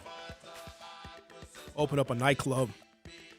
My nightclub would have to be 60 plus, geriatric only. Only thing we gonna serve is milk of magnesia, a little bit of orange juice, ginger ale, wheelchair ramps everywhere, handicap accessible bathrooms. I have a special arthritis section. Talk to someone who would probably be my first customer. Hello, Bob. Hello, Sherwin. Bob, I'm worried about you. Let me start off by saying I'm real concerned about you now. I'm worried. We need to get you some help now. I heard you was at the damn casino gambling like a fool sitting there by yourself. I heard you was a one-armed bandit sitting there in front of the damn one-armed bandit. Bob, you don't need to be going to no casino now. You wasting your money. Yeah, I seen my man JD. I was happy to see him, man. Listen, rap. Let me explain. Oh, please do. What we went through, what they've gone through, it comes to a conclusion that the consequences of them uprising about institutional racism goes into rap. And they say things that aggravates white people. They just do. And that's why they don't want them in these lounges, because they just saying because the consequences is going to jail, getting killed or whatever. So they put it in the rap. And they say those things. And it's like, it aggravated me when you told Linda, say blacks only. She can say whites or blacks. You know you're not a racist. So if she want to say the good white people and the black people, she ought to be able to say that, Sherwin. And when it comes, Bob, white folks ain't speaking to her. They ain't saying hi to her. They're not welcoming her. They're not saying good morning to her. Why is she providing grace to people that provide none of us? See, we got to stop doing that. We got to stop bending over backwards and be gluttons for punishment to appease white folks. Bob, I don't know what I need to do or what I need to say. They can't stand us. If we are lucky, they tolerate us, but we got to be okay with that. So we think by inviting them to the barbecue and being real nice to them and doing a little shucking and a little jive. Oh, yes, sir. Oh, I sure will do that for you, sir. We think that that's going to get us some kind of favor. It is not. We need to be much more concerned about who we are, what we are doing, and the kind of culture that we are putting out to the world. We ain't got to say good morning to white folks because they sure enough ain't saying good morning to us. Sherwin, there's integration whether you like it or not. White people are marrying black people and black people are marrying white people. And you're not a racist, so you can forget. I never said that I was, Bob, but because I want to protect my culture and my people from the evils that for some reason we don't seem to recognize. I don't know what more needs to happen to us. We don't got to be accommodating to them because they're not accommodating to us, and I don't care who marries who. They ain't got nothing to do with it. You can marry whoever you want to. You can date whoever you want to. At the end of the day, Bob, they still prevent our success. So we ain't got to say good morning to them. They ain't saying good morning to us. They're not inviting us to their barbecue. All right, Bob, let me ask you this. When's the last time a white person invited you to a barbecue? Sherwin. When was the last time? 1960 what? When was the last time, Bob? When was the last time you had some potato salad with raisins in it, Bob? I need to know. Give me a date. When?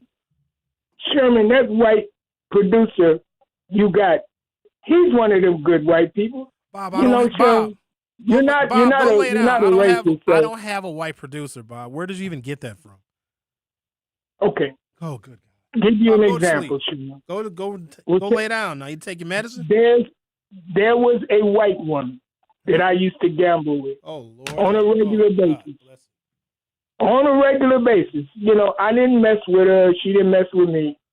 And she gambled at a lounge near her house in Waukesha. She said she hadn't seen no blacks until she was 20. Bob, what the hell was you doing with her? You gonna get lynched?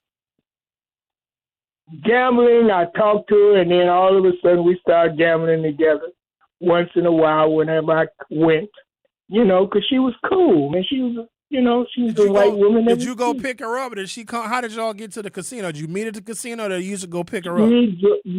She drove her car. I drove my car, Sherwin. Let me finish this quickly. The white woman, she gambled at the lounge next door, or a block down, and they had a few machines there, and so she gambled there and won some money, and they wouldn't give it to her right then. They gave it to her later. So we gambled together, and I was taking her to that place where she pick up her money, and she said, "No, you don't. I don't want you to go in," because I was going in with her, and I said, "Why not?" And she said, "No, I just don't want you to go in because they're probably saying the N word and saying all kind of things. People need to interact with people," and she had a toothbrush, and I was in the move, and I said, "Let me move upstairs to your toothbrush." She wouldn't let me because her neighbors would tear her up. Whoa. Bob, you trying to move in with the white gambling lady? Up at the top floor. I'm not messing with her. You know, Bob, she had a hold toothbrush. on, Bob. Why was you trying to move into the apartment with the white lady? Because I was going to move from this place because they had mice, and I was going to move. And so she wouldn't let me because her neighbors would tear her up about a black person. You know, she's a Bob, good you're literally white proving woman. my point. This woman wouldn't let you go into the place to collect the gambling money. You wanted to move in with her, and she says no. That means that you weren't wanted, Bob. You were not wanted. And you got evidence of that on more than one occasion. Now, continue your story. Where the white woman at now? You still be gambling with her? No. She's gone in a nursing home. I don't know if she's dead or whatever. I feel bad because she was a little older than me. You better check on her. She didn't want me to get in any kind of aggravation, and she didn't want to get in any aggravation. You know, so... Bob, I need you to understand what you just said. You know what the aggravation is? That you were born black. How is that not offensive to you? You're not offended by that? That she couldn't take you certain places, or she didn't want to be seen with you, and you certainly couldn't live with her because you are black. Why are you accommodating somebody like that? Now, I get it. Y'all used to gamble and have your little fun. But at the end of the day, she made it clear you were not welcome nor wanted in some of her spaces. Here's how it is, Sherman. I went to one real estate because I wanted to buy in Bensonville. They said, "Why don't you buy in Maywood or Bellwood?" I left. I didn't even say nothing. I went to the second real estate person. They said the same thing, and I just left. I didn't pay it no mind. They were racist. I didn't pay it no mind. The third was a white guy from a real estate. He said, "Yeah, I get you that place," and he got me that place, and it was very expensive. I was only 22. I don't pay it no mind racism. I just, I'm fortunate because in the wrong place at the wrong time, I could get killed or I could Bob, get hit. that's exactly what your naivete, well, I think it's very sweet and endearing.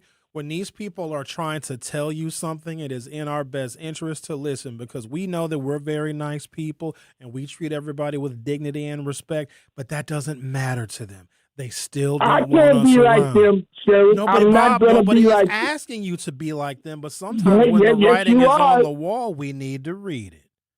That's all I'm saying. How accommodating we will be to them blows my mind. And let me tell you why. Because black folks won't even be that accommodating to other black folks. If I'm lying, I'm dying. I don't pay it no mind. No, I couldn't go into the bar with her. Why he tried to live with her? This something's going on there. I don't like that. That was something weird now.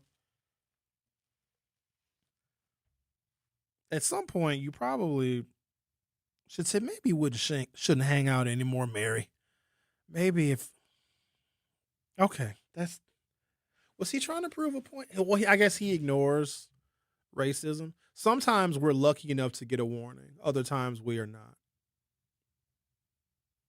And if you are getting the warning, they're not kidding. If somebody says, hey, stay in the car, you're not welcome here, here's what you got to ask yourself, okay? Why are you with a white person that is segregating you? Because that white person be like, you know what? No. Bob, if you can't come in, then I'm not coming in here either. No, I'm not going to frequent this. That's what the white woman should have did. She said, no, you keep your black ass in the car. No, I'm going to go in here. These is my people in here. Why would you want to hang out with a white person that makes excuses for other racist white people? Now, her and Bob found some kind of little connection. They both was little addicted gamblers, which is kind of sweet. And she was older than him, so I'd imagine she's probably 200. She probably owns slaves if she's older than him. But wouldn't that bother you if your white friend says, no, you stay in the car. You're not welcome in here. Then you shouldn't feel welcome in there either. That's just the standard that I have. I wish one of my white friends would tell me to stay in the car. Sherwin, we're going to go to this restaurant and have dinner. Here, you stay in the car. We don't think it's a good idea if you come in there. I'd have to ask them, well, why do you think it's a good idea to eat there? If I'm not welcome and I'm your friend, I'm someone you spend time with, but you are telling me you're going to hang out with people that don't like me, well, then you probably don't like me either. No, it's not like that, Sherwin. It's just, well, they're going to use the N-word. Are you going to say something to them about their use of the N-word? Well, no, I'm not going to do that. Us being accommodating to them has never helped our cause. What it does is it shows submission. And when black people submit and we're overly accommodating to them, they have no motivation to change. It's very, very simple. All right? Okay, then. Everybody happy? Bob must have thought, when was the last time we even had a white producer? I've never had one. So temporarily I had Andrew for Andrew maybe produced 2 of my shows. Okay. Apparently I'm white. Bob didn't take his pills. You can't. And he's getting worse. Eventually we're going to have to stop taking his calls because the fact that real estate agents steered him, Maywood's a black neighborhood in Chicago. And he said, I didn't pay it no mind. Wouldn't you want to find a black real estate agent at that point? I'm just saying, if they're trying to steer you, which, by the way, what they did was illegal. And maybe I'm different because I can't be too accommodating to someone who will disrespect me in front of my face. All right, I'm going to take a break, come back. Timberland boots. I can't stop buying them. I got to have them. But Timberland never wanted the black customer. Well, too bad you got one. Because they're a nice boot. Xavier, do you have any Timberlands? I have never owned a pair of Timberlands. Oh, great. Now I'm over here buying Timberlands and driving a Tesla. Look at me. Yikes. The Tesla, I have no regrets. None. Every time I put it in self-driving, Tesla, take me to the restaurant. Aye, Captain. I'm getting rid of Starlink. You don't like it? Uploading processing is very slow, like dial-up slow. You know what it's for? It's for like rural, remote areas. In the city, you have a lot of options for internet, but it's for people. So they have one they offer where I can have it in my car, where I can have high speed. I don't travel that much. Like if I'm traveling, from state to state, doing a bunch of road trips, then it might make a lot of sense. But yeah, if you live in an urban area, you have a lot of options for internet. But I'm glad that you tried it because you're saving me from having to get it. All right, let's take a break, shall we? The Truth with Sherwin Hughes. I'll be right back. The Truth with Sherwin Hughes returns after this on 1017 The Truth app, and 1017thetruth.com. Educators Credit Union is more than a place to manage your money. They're where your financial possibilities take shape. They're more than transactions. They're conversations about your financial goals. More than numbers, they're community advocates who support free, local events that are accessible to all. They foster community because we are stronger together. Educators Credit Union is people helping people. Become a member at ECU.com. Insured by NCUA. Membership eligibility required. We asked parents who adopted teens to share their journey. When I met both of them, it was like my missing pieces were found. Like it was just like an instant, these are my kids. If you're considering adopting a teen, just do it. Kids need families. I don't care the age, everybody deserves a family. Learn about adopting a teen from foster care. Visit adoptuskids.org to learn more. A message brought to you by Adopt U.S. Kids, the U.S. Department of Health and Human Services, and the Ad Council. Not completing high school is more of a social thing than it was an academic thing. Even though all these years have passed, I still had that longing to have my diploma. At age 30, Carissa finished her high school diploma. If you're even considering getting your high school diploma, you can do it. No one gets a diploma alone. If you're thinking of finishing your high school diploma, you have help. Find free adult education classes near you at finishyourdiploma.org. That's finishyourdiploma.org. Brought to you by the Dollar General Literacy Foundation and the Ad Council. Hear that? That's the sound of your life. Perfectly imperfect. Beating in rhythm to the world you've created. But every time you drive after drinking, the music gets drowned out. Your life sounds pretty great. Don't let a buzz ruin it. Buzz driving is drunk driving. Don't drive buzzed. A message from NHTSA and the Ad Council. Doctors Without Borders is delivering life-saving medical care where it's needed most in communities around the world. From bandaging war-wounded patients in Sudan to providing clean drinking water in Haiti, we're in more than 70 countries worldwide, bringing patients from sick to recovering, from emergency to aid, from crisis to care. This life-saving care is made possible by a global movement of supporters like you. Thank you. In sitcoms, when someone has a problem, they just blurt it out and move on. Well, I lost my job and my parakeet is missing. How was your day? But the real world is different. Managing life's challenges can be overwhelming. So, what do? We get support. The Huntsman Mental Health Institute and the Ad Council have mental health resources available for you at loveyourmindtoday.org. That's loveyourmindtoday.org. See how much further you can go when you take care of your mental health. You are listening to The Truth with Sherwin Hughes on 1017 The Truth app, and 1017thetruth.com.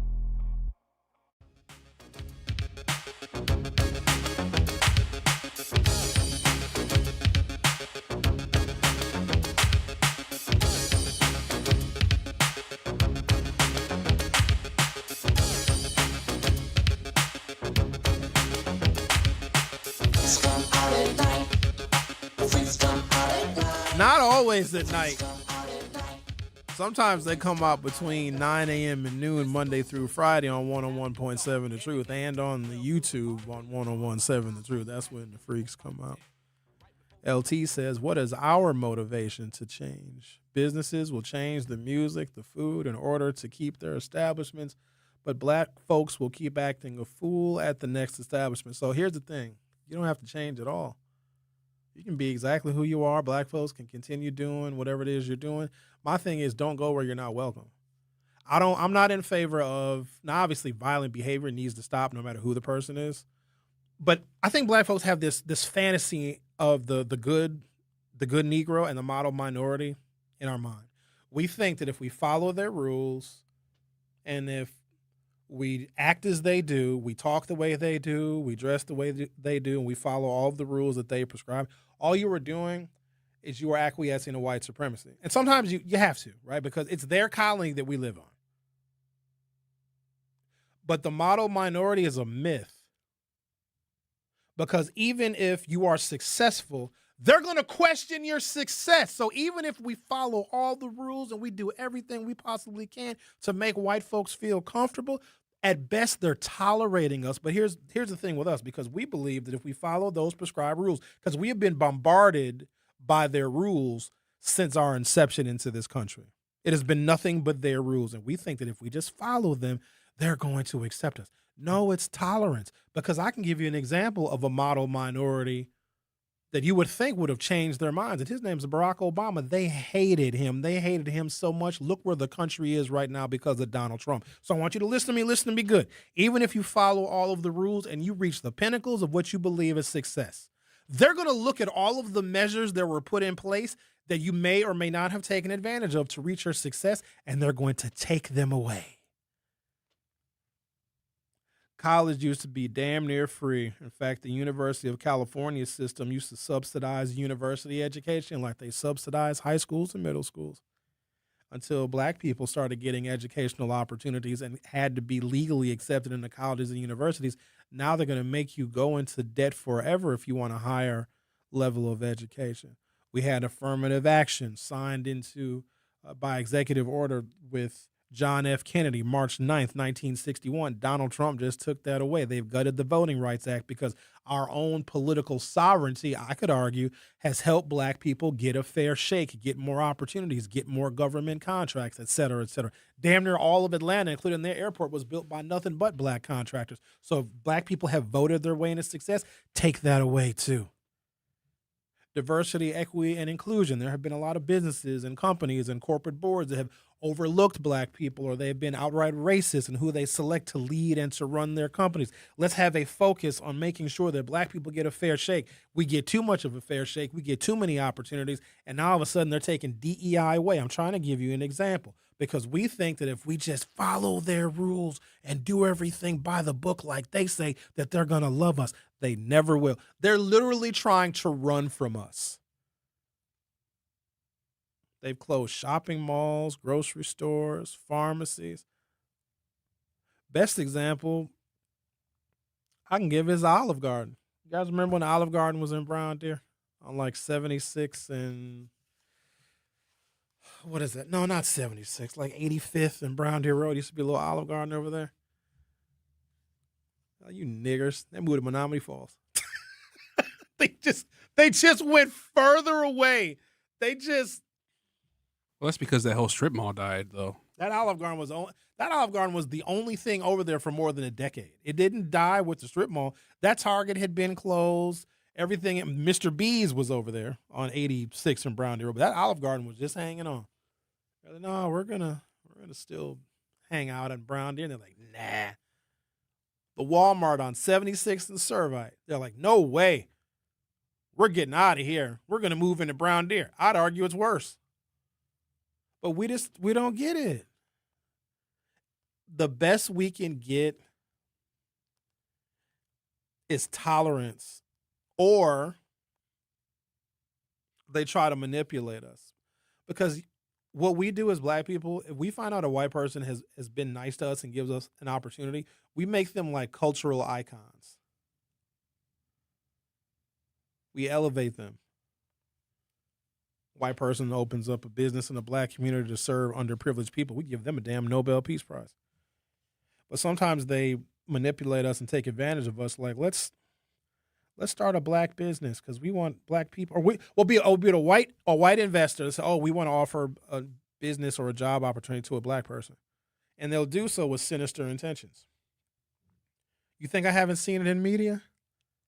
You know how many times I've been kicked around and shuffled around? You know how many times I consider myself a radio host, but for some reason I just find myself on black-centered stations. Okay, fair enough. You guys know the story of the previous 101.7 before Good Karma had it. Two white boys that had a radio station on Brady Street. Two white liberals from Madison hired Earl Ingram first, and then they hired me. With the expectation of, because I heard it out of their mouths, well, Sherwin, we brought you and Earl over here. Well, how come all the black businesses are not spending a bunch of money advertising on your black radio shows? And then eventually what happened? Gone. Don't get me started on Good Karma Brands. It's too soon for that. I'm still in their space now, but I got a whole bunch of stories to tell you about that. Oh, we also come to find out that Good Karma Brands has now changed their name to Good Karma Sports. Did you hear about that, Xavier? They've just rebranded. Oh, no, I didn't know about that. Now they're Good Karma Sports now because that's what their focus is going to be. Shout out to the people over at TMJ because I know their days are numbered. How you going to be Good Karma Sports and then still have one surviving talk radio brand? So I think the writing is on the wall for them too. But there was an attempt. Let's start 101.7 The Truth. I don't think they believe that the truth would become what it became in a really short amount of time. Do you know how long it takes for a brand new media outlet to actually penetrate and have some kind of worth and value? We was on fire after like 18 months. The problem, though, is that Good Karma Brands had one particular way of looking at marketing and advertising and did not have the cultural competency to understand the black community and our listenership and the way that we interact with our media, they had no concept of that whatsoever, and it was foreign to them. And next thing you know, we're sold. That's all right, though. We're cool with Milwaukee black media. We're doing okay over here so far. Take a break, come back. Timberland boots! Timberlands! Didn't want you blacks to adopt their brand. There's a whole bunch of other brands as well. Liquor brands also. Sometimes we're not wanted. But we may believe in our heart of hearts that if we accept them for all of their flaws and all of their racism, institutional and structural, if we just forgive them and we're accommodating to them and we follow their rules, maybe, just maybe, they'll love us. They never will. The best we can get is tolerance, and even that has a shelf life. The Truth with Sherwin Hughes will be right back. The Truth with Sherwin Hughes returns after this on 1017 The Truth app, and 1017thetruth.com. Life's better with Drive My Way from American Family Insurance, because we know it's more than just a car. It's your escape pod, your adventure mobile, your memory maker. And we help protect the dreams that drive you. Personalize what you pay for auto insurance and you could save between 10 and 35%. American Family Insurance. Get a quote and find an agent at amfam.com. Products, pricing, and availability vary based on the way you purchase insurance and by state. Unsafe driving behaviors may increase your rate. American Family Mutual Insurance Company, SI, and its operating companies, 6000 American Parkway, Madison, Wisconsin. Craving something fresh, fun, and absolutely delicious? Then head to Goody Gourmets, celebrating 20 legendary years of gourmet popcorn that's bursting with flavor. From sweet to savory and everything in between, every batch is handcrafted with premium ingredients made to bring joy to every bite. Stop by 6369 North Green Bay Avenue and discover why Milwaukee can't get enough of Goody Gourmets. Open Monday through Saturday. Treat yourself today at goodygourmets.com. Goody Gourmets, fresh, delicious, legendary. This is The Truth with Sherwin Hughes on 1017 The Truth app, and 1017thetruth.com. So you're a philosopher? Yes. Yes. Yes. Yes. Yes. I think very deeply. I think very deeply. I think very deeply. I think very deeply. In about 4 seconds, a teacher will begin to speak. I think very deeply. Let us begin. What, where, why, or when will all be explained like instructions. Locked and Lovely says via the YouTube chat, yep. Look how whites started treating Asians, the model minority group, especially after COVID came on the scene. Ooh, that's a good example. Asian people adopted a lot of white supremacist philosophies. A lot of Asians don't like us as black folks because they thought and they believed that they were a little bit closer to whiteness, and they really follow the model minority myth. If they just do everything right and they don't get in any kind of trouble and they stay very quiet and they stay in the background and they get a great education, that they will be accepted. Till COVID came, we called it a damn China virus. That's not very nice of them. But that's how they are. They're exceptionally deceptive. Ladies and gentlemen, white supremacy is deceptive, and it's also very elegant. It's supposed to make you think it's not there. They will let just enough of us in so they can still be familiar with who we are and how we operate and still be familiar with our culture enough just so they can start the next generation on marginalizing black people. They bring us in and we think that we're welcome, and they'll use us as examples. Like, look at this black right here. Look at this. Look how perfect they are. They got married and stayed married. There's no baby mama, no baby daddy here. This one went to college.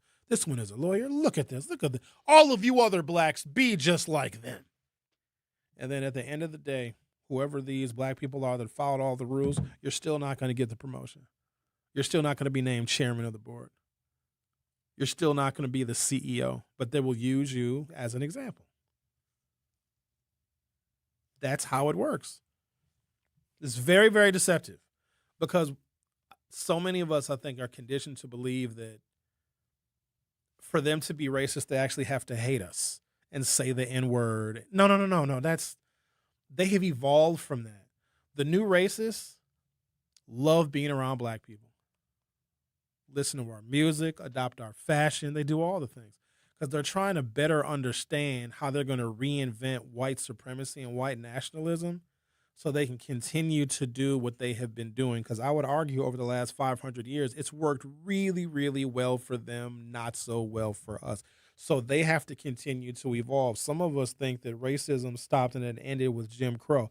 I would say it got renewed after Barack Obama because they realized that they had to retool. And Trump was like, no, hire me. I'll be your retribution. Every now and again, you got to be mindful of this. Richard Nixon did it in 1968. Richard Nixon convinced racist, segregationist, pro-Jim Crow, Democratic Southern states. So you know the traditional red and blue map that we have now in presidential contests? What is now red used to be blue. Nixon was like, look, I'll make you all a deal, Southern states, because I need your electoral college votes in order for me to be president.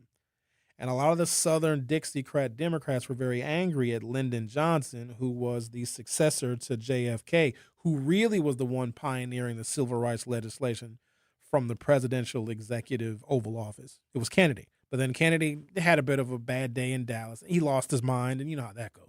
So Johnson was like, well, the least I can do is continue this man's legacy. And Johnson did. Johnson was from Texas and very much a Dixiecrat himself, but Johnson knew he was doing the right thing, and he was staying in the legacy of his predecessor, which was John Fitzgerald Kennedy. And the Southerners were very angry that one of their own was now forcing them to integrate and forcing them to have to hire black people. They can no longer legally discriminate because of a number of different acts that were passed, including Voting Rights Acts and Civil Rights Acts, Fair Housing Acts. All that stuff came in the Johnson administration. So the 1968 presidential campaign comes up, and Nixon was like, look, I know I'm a Republican. I know we're the party that 100 years prior we freed the slaves. But Nixon said, I'm going to reinvent a new kind of racism because we can't do it the old way. We can't say no niggers allowed. We can't say whites only. Can't do that. That's all illegal. We'll do something new and innovative, and we will continue this great winning streak of white supremacy in the United States of America. We'll have a war on drugs. And people are like, wait a minute, how was that going to work? Nixon was like, trust me. Reagan doubled down on it. And so I just want you to look at the evolution of when it was overt and it was Jim Crow, and then the Jim Crow era ended, but a new form of racism came in. And there was some benefit, at least temporarily, for black people because we were getting more chances. We were getting more opportunities. We were looked at a little bit differently. More colleges and universities were welcoming us, even though we're going to be paying more for tuition because tuition used to be free. The only reason why college is so expensive right now is the same reason why we don't have universal health care. Stop thinking that a damn socialist is going to get you universal health care. Presidents have tried universal health care in the United States since the early 1900s. And you know what has stopped it? The fact that black people would qualify for it too. You know what that means? Nobody gets it. Look at the countries that have it. They're homogeneously white, or they're usually all one race. Very few countries of diversity, especially the kind of diversity the United States has, have universal health care because you don't want your most marginalized, your poorest, and the minorities that you hate to be able to get universal health care because that will make sure that we remain competitive. That's why we don't have it. No damn socialist is going to get it for you because this is a racist country. The Truth with Sherwin Hughes will be back for Hour 3. The Truth with Sherwin Hughes returns after this on 1017 The Truth, The Truth app, and 1017thetruth.com. At UW Credit Union, we have best-in-class technology and peopleology. Like if you lose your card, you can stop by in-branch for a same-day replacement, or you can have a new one instantly issued to the app. So whether you prefer interacting with our snappy online interface or our in-person regular faces, UW Credit Union is always here for every you. And whichever you choose, it's the best of both worlds. Join today at uwcu.org. Federally insured by NCUA. I'm Chris Jakimick. I served in the United States Air Force, and I deployed 3 times. So in 2017, I was serving as an Air Force First Sergeant. Our motto in that role is, my job is people, everyone is my business. But unfortunately in that year, I would lose my own brother, Lance Corporal Adam Jakimick, to suicide. The majority of veteran suicides are from guns. I store my weapons securely, not only for myself, but for my family. Store all your guns securely. Help stop suicide. My service never stops. Brought to you by End Family Fire and the Ad Council. And here's Heather with the weather. Well, it's beautiful out there, sunny and 75, almost a little chilly in the shade. Now, let's get a read on the inside of your car. It is hot. You've only been parked a short time and it's already 99 degrees in there. Let's not leave children in the back seat while running errands. It only takes a few minutes for their body temperatures to rise, and that could be fatal. Cars get hot, fast, and can be deadly. Never leave a child in a car. A message from NHTSA and the Ad Council. Babes, what are you doing? What? I'm just mowing the lawn. No, it's blazing hot and dry out here. Don't you remember? Smokey Bear says. Avoid using power equipment when it's windy or dry. Where'd you learn this? Oh, it's on SmokeyBear.com with many other wildfire prevention tips. Right. Thanks, honey bear. 'Cause remember, only you can prevent wildfires. Brought to you by the USDA Forest Service, your state forester, and the Ad Council. When a warrior faces adversity, he fights through it. He finds a way. Freedom isn't free. Rolling strong. Belief. Believe you can, and you will. Wheelchairs for Warriors provides mobility solutions to veterans and first responders injured in the line of duty. Join the mission and visit wheelchairsforwarriors.org. Milwaukee Black Talk lives here on 101.7 FM and 1510 AM, W269DL Milwaukee, and WGKB Waukesha, live from American Family Assurance Studios. You are listening to The Truth with Sherwin Hughes on 101.7 The Truth app, and 1017thetruth.com.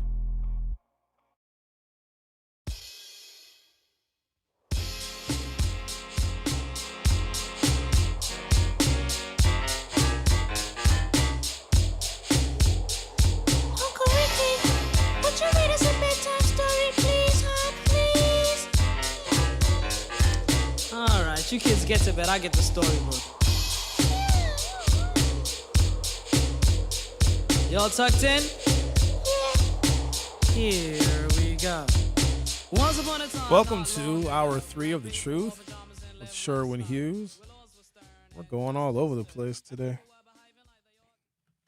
It's just disappointing that far too many of us still don't understand how they operate, and we believe that if we change and modify our behavior, that's going to lead to a change and a modification of theirs. It's the opposite. When we change and modify our behavior to whatever they want black people to be, I don't even know what it is because I don't care, but whatever they want us to be, whatever their stereotype is of what a black person is supposed to be, and whatever, they also don't want us to talk about our history, which is problematic. You can have a great group of white friends. Sit them down and ask them what they know about Juneteenth or what they know about Black History Month. They're going to give you all sorts of disgusting, horrendous stereotypes. But, oh, no, why are you talking about that stuff? Why are you bringing up, oh, look at you, your hair hanging out with us? That's what your white friends will say to you.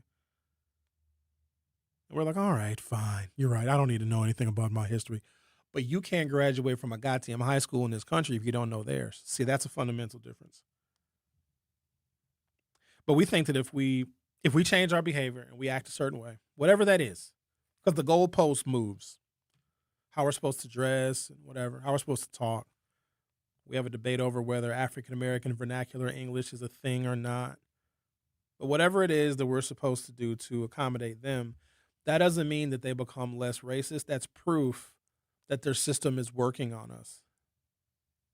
And we have acclimated to them. Why would they change anything? Why would they say, you know what, maybe we need to be more culturally sensitive, or maybe we need to have a little bit more empathy for the atrocities that have been committed, a lot of times in the name of God or in the name of whiteness or in the name of whatever political party, to further strain African-American progress. They're never going to look inward. Why would they have to? If we continue to change to accommodate them, they don't have to even look themselves in the mirror. Which, it is what it is, ladies and gentlemen. It is what it is. Timberland boots! This may be the best example for the argument. Timberland's famous wheat-colored work boot wasn't exactly originally conceived as black urban fashion. It was marketed as rugged footwear for construction workers, outdoorsmen, and blue-collar consumers. Then something happened that Timberland didn't orchestrate. During the late 1980s and especially in the early 1990s, young Black and Latino consumers in New York began wearing Timberlands as street fashion. Rappers followed. Groups such as the Wu-Tang Clan and Boot Camp Click helped turn the boot into an unofficial uniform of East Coast hip-hop. Timberland executive Jeffrey Schwartz, you already know what that last name, acknowledged years later that the company initially didn't understand what was even happening. He recalled learning that teenagers were wearing the boots as fashion and essentially responding by saying, "They're doing what?" That's how it's written. "They're doing what?" He said the company didn't really understand hip-hop's relationship with Timberland until roughly 1994 or 1995. More importantly, there was genuine tension. In 1993, Schwartz told the New York Times that Timberland's advertising remained focused on its traditional customers and characterized the urban market as something the company didn't regard as necessarily sustainable. His remarks generated accusations that Timberland wanted the money from Black consumers without having them define the brand. I got to stop right there. Because we adopt something without the permission or without marketing from the original company, okay? Timberland didn't advertise in Black media. They didn't advertise in the Source magazine and other avenues where hip-hop connoisseurs were getting their information. They weren't doing that. We found Timberland and it became a part of our culture, but then we get mad when Black people are not the face of Timberland. Timberland never wanted Black people to be the face. It's construction workers and blue-collar workers and outdoorsmen. That's the part that is perplexing to me. We will arbitrarily pick a white brand and make it ours. It'll be all in our culture, all in our music, and then get mad when the curators of that brand don't make us the face of the brand. Because that's a calculated risk, because you have to wonder, okay, can we gamble on this urban market sustaining us forever? Let's say the Timberland said, you know what, we're going to be the Black boot. We're going to embrace hip-hop, and we're going to come out with new fashions and new styles, and we're going to hire, hip-hop artists to design Timberland boots from now until eternity. What if Black culture changes and Timberland says, you know what? We went with the urban culture. Black people adopted our boots. We're going to make Black people the face of our boot. But then what if Black people stop buying Timberlands in favor of another brand? At the same time, Timberland would have sacrificed their original customers that they probably spent millions and millions of dollars trying to curate. So you sometimes can't do both. You can't have a boot, as an example, Timberlands, that caters to construction workers, outdoorsmen, and blue-collar consumers, and then have the shoe being featured in a Biggie video. Because those construction workers, outdoorsmen, and blue-collar consumers are going to say, oh, Timberlands are not for us anymore, and they will then go find another brand. Timberland has to be willing to risk their original market in favor of one that is, let's just say, inconsistent. Now, if hindsight being 2020, it may have been a good gamble for Timberland, but they weren't willing to take it. So if we, like a location in the city of Milwaukee like the Garage, and I didn't know that the Garage was any kind of like official mecca for Black hip hop. I come to find that out in light of recent events, right? And because the Garage didn't reach out to the Black community and say, hey, we really want Black hip hop artists. We're going to play African-American centered cultural music here. We want Black consumers. Because the Garage didn't do that. They did not. We just happened to pick that place out of many and made it a mecca for our hip hop artists and for the music to be played, et cetera. But if the original owners didn't want that and the original owners say, you know what, we're going to change direction or we're not going to play some of this music anymore because you might be turning away some of our traditional foundational customers. The Garage and the Hi-Hat have been open for a very long time, ladies and gentlemen. The phenomenon of African Americans now going there is relatively new. So you have to think about the customers who have been keeping that place open for, let's say, the last 35 or 40 years. Is it worth it? You got to ask yourself this question now. Now, take race out of it, take culture out of it, take all that stuff out of it. Is it worth it to sacrifice your foundational customers for a new customer that might be here today and gone tomorrow? That's a business decision. Remember, businesses can't plan day to day. They can't live check to check. Businesses have to plan decade to decade. And if you sacrifice and say, you know what, Black people are coming to the Garage and, they're spending money here, let's double down on the Black community. And you invest in Black media because you're making a choice. You're taking a risk. You're going to screw and just overlook and get rid of your traditional foundational customers, which were probably white Brady Street dwellers. You're going to say, screw you, white people that have made us successful and allowed us to be in business for 30 years. We're going to double down on this new black consumer group. And then there's a shooting the very next day. And your white customers like, we're not coming back. You traded us for this new black, younger, urban element. That's a stupid decision for a business to make. You always stay with your foundation of who made you successful in the first place. Now, if you get diverse customers, if they gravitate towards your space, I think you can pat yourself on the back because you're doing something right. But you don't want to trade your traditional foundational customers for these new folks that basically came essentially out of nowhere or that are relatively new arrivals. It's like the United States saying, you know what? Bunch of Mexicans are over here. Screw it. Everybody speaks Spanish. We're going to double down on the Spanish language because a whole bunch of Mexicans and people from Argentina and South America and Central America and Costa Rica and Guatemala and Nicaragua, they're all coming to the United States. Screw it. School lunches in America are now going to serve tamales. America ain't going to do that. Now, America may accommodate other people, other nationalities, and other races, but we're not going to double down on them. It's the same thing, and it's common sense.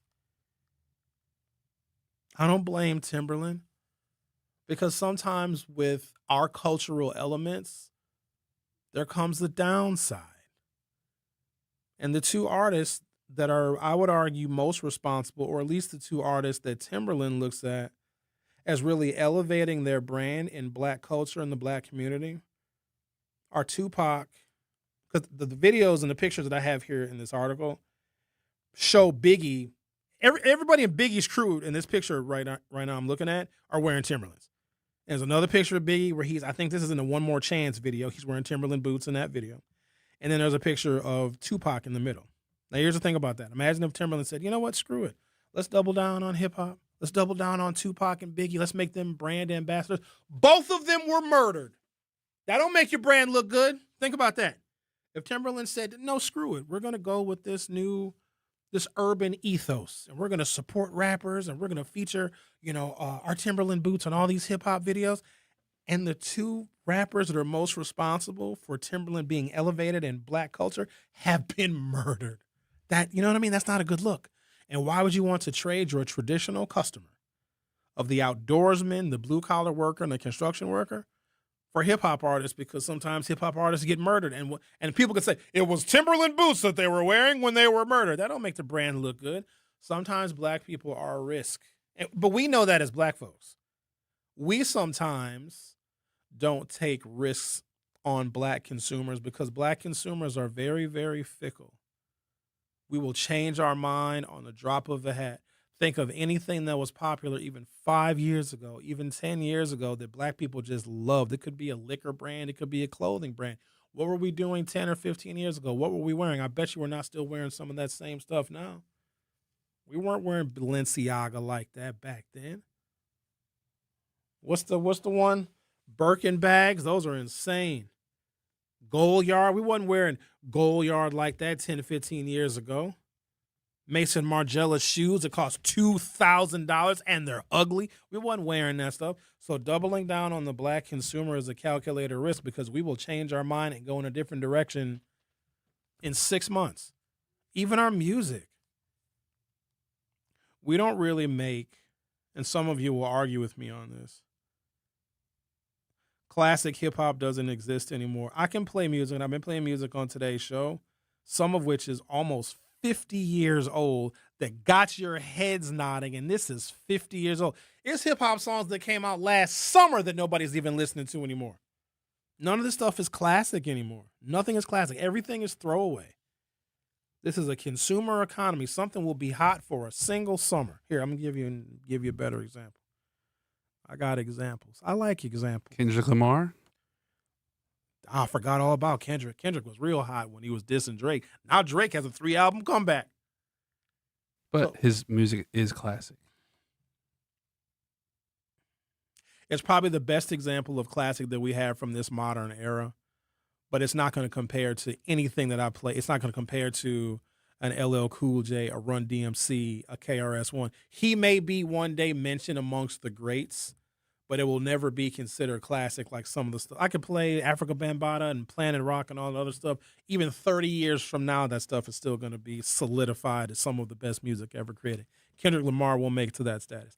Of the modern era, he's probably the best that there is. But even right now, I think his star has faded a little bit. But like here, where's the song at? This song right here. My hair done. I make them brand new. Going out tonight. They go crazy for this song right now. Next summer, no one is going to be listening to this because basically this song sucks. Now he want to lick my bum, but clock my rod. I mean, it doesn't suck that bad. But like this is an example of that throwaway music.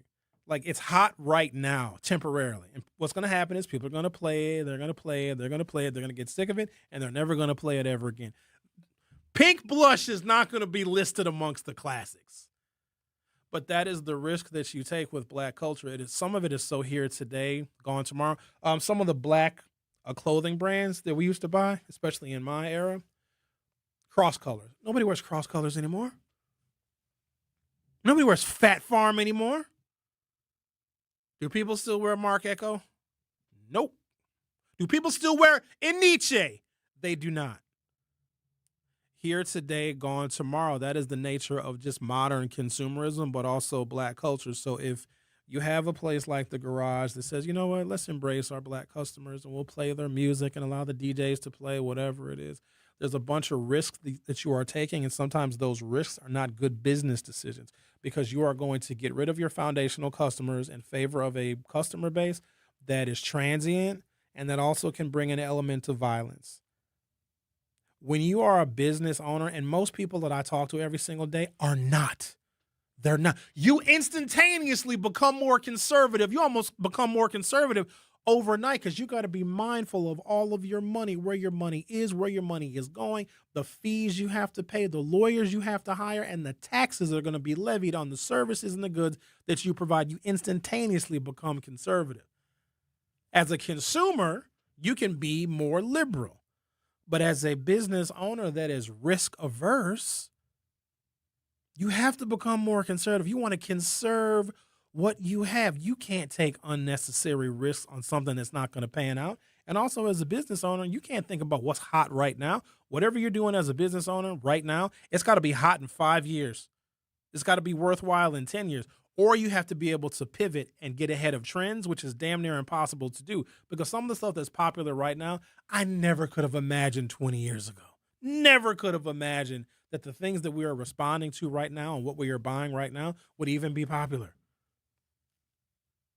I look at some of the stuff that I buy on Amazon, I'm just like, what? But I love Amazon, though. You know what I bought yesterday from Amazon? A cordless vacuum. You think I'd have a cordless vacuum? I got tired of having to go to the car wash place or to the gas station and paying $1.75 in quarters to be able to vacuum out my car. I bought it. I got a cord. I've been going around my house vacuuming everything now because I got a little cordless vacuum for my car. I'll vacuum you if you come to my house and if you look a little dusty. All right, take a break, come back.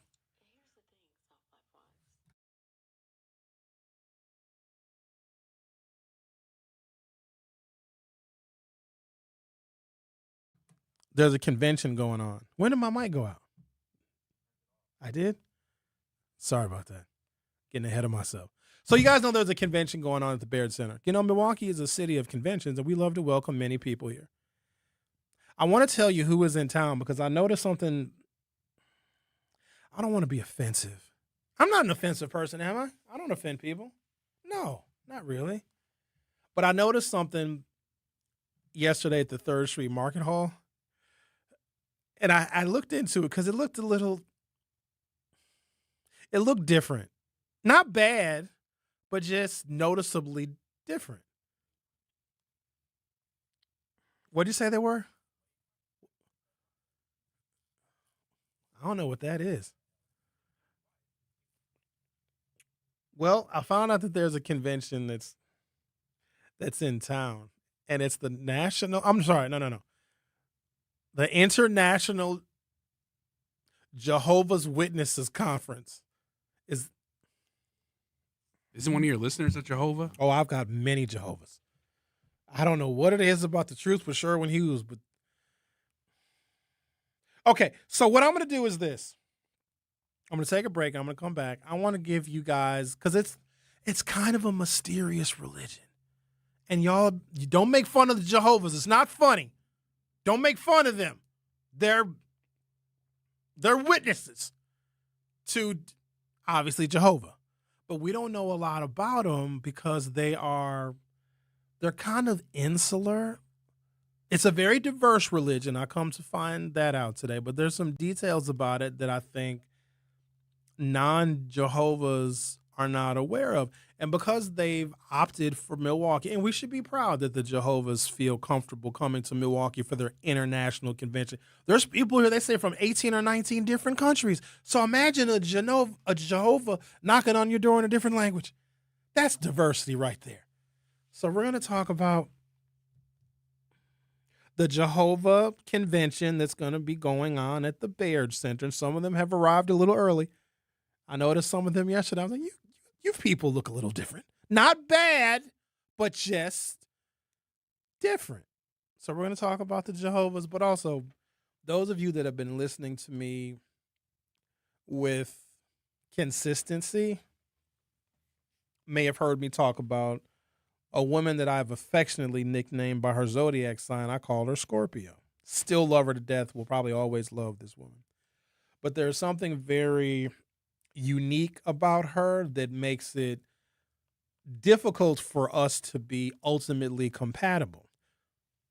She was a Jehovah, but left. And when you leave that religion, ladies and gentlemen, you cannot have contact with any member of your family that is still a witness. And it's horrible. Like she had to sneak. She hadn't seen her brother in like 10 years because her brother was forbidden from even talking to his sister. So she had to sneak and like go to Kansas City and go to some place where nobody would know where they were. It's horrible. And I have another very good friend who also left the witnesses that has left their family as well. And I think that this religion, as they are having their convention in Milwaukee in the coming days, is one worthy of examination. But isn't that one of the reasons why we offer the things to the diversity of people that we do in Milwaukee, so we can get a better understanding of them? But for the Jehovah's that have had the incredible courage to leave, the religious trauma that they had to endure, because it takes a lot to leave, because the risk is you're losing everybody you've ever loved. Like mothers and fathers don't talk to their children anymore once you leave the religion. That's not nice.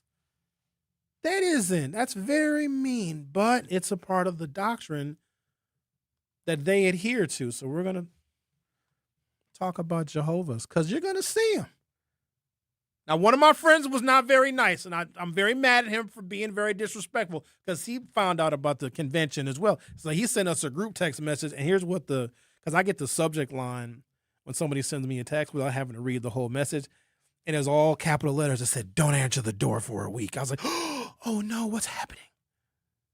And that was him telling me that the Jehovah's are here. They don't even knock on doors like that anymore, do they?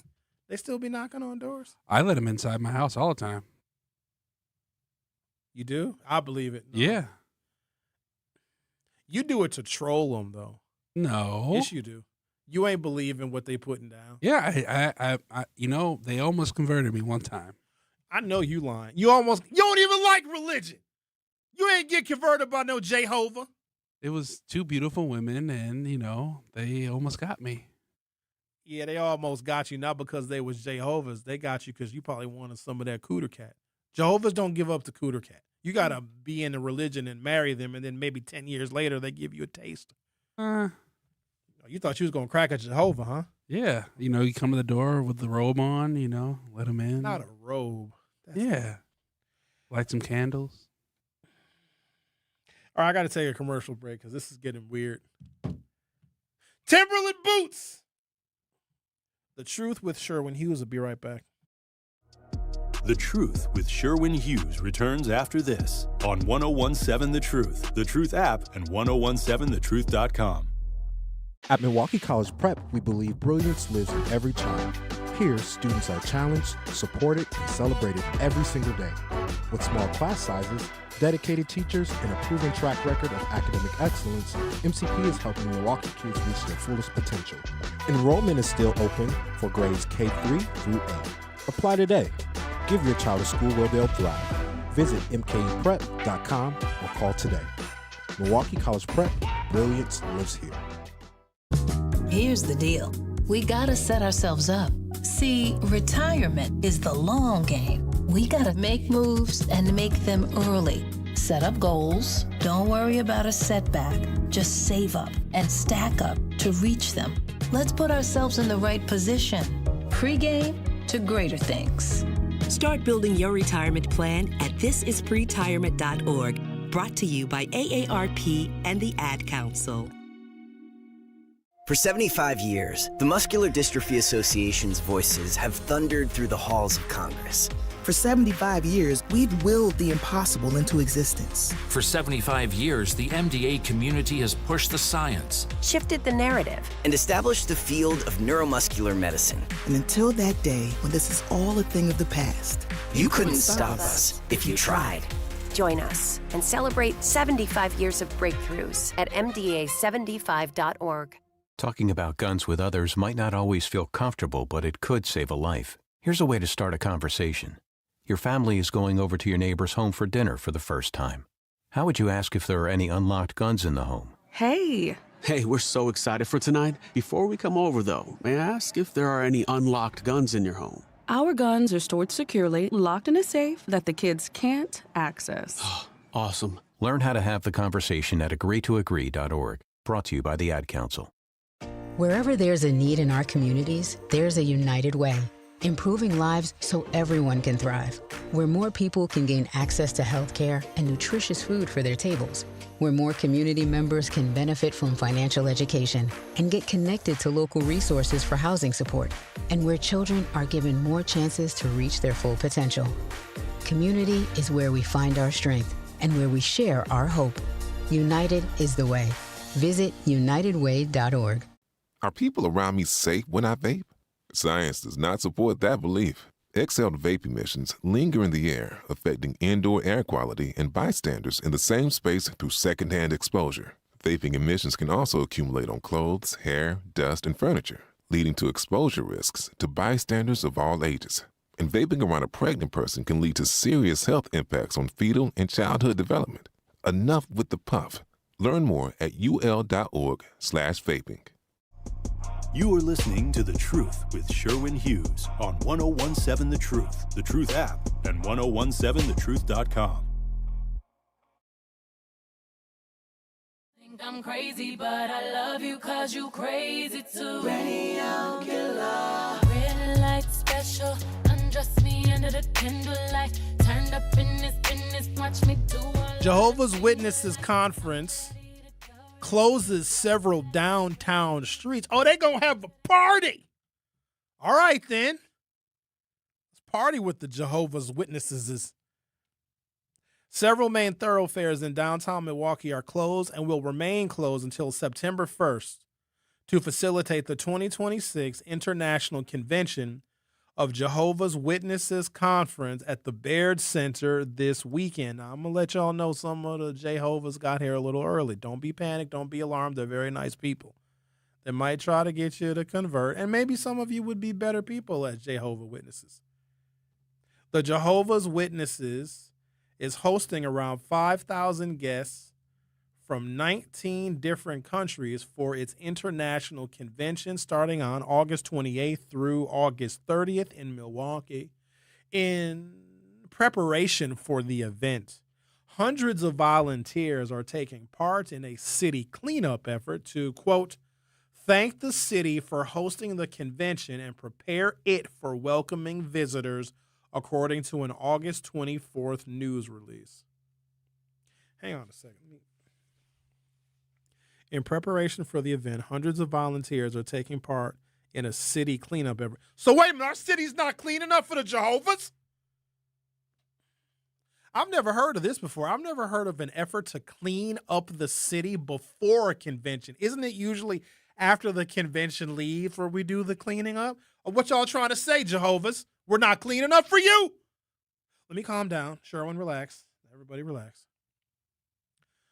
Motorists should expect the following streets to be closed to traffic daily from 7 a.m. until 8:30 p.m.? Jeez. That's going to be until Tuesday, September 1st to facilitate the International Jehovah Witness Conference. Kilbourne Avenue between 6th and Vel Phillips. North King Drive between Wisconsin Avenue and Kilbourne. That's in the middle of downtown now.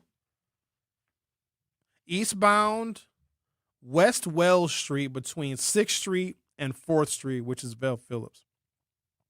The religious group has obtained a permit to close those city streets, according to Tiffany Shepard, spokeswoman for the city's Department of Public Works. All right. We got to get into the Jehovah's since they're closing down a lot of the city here.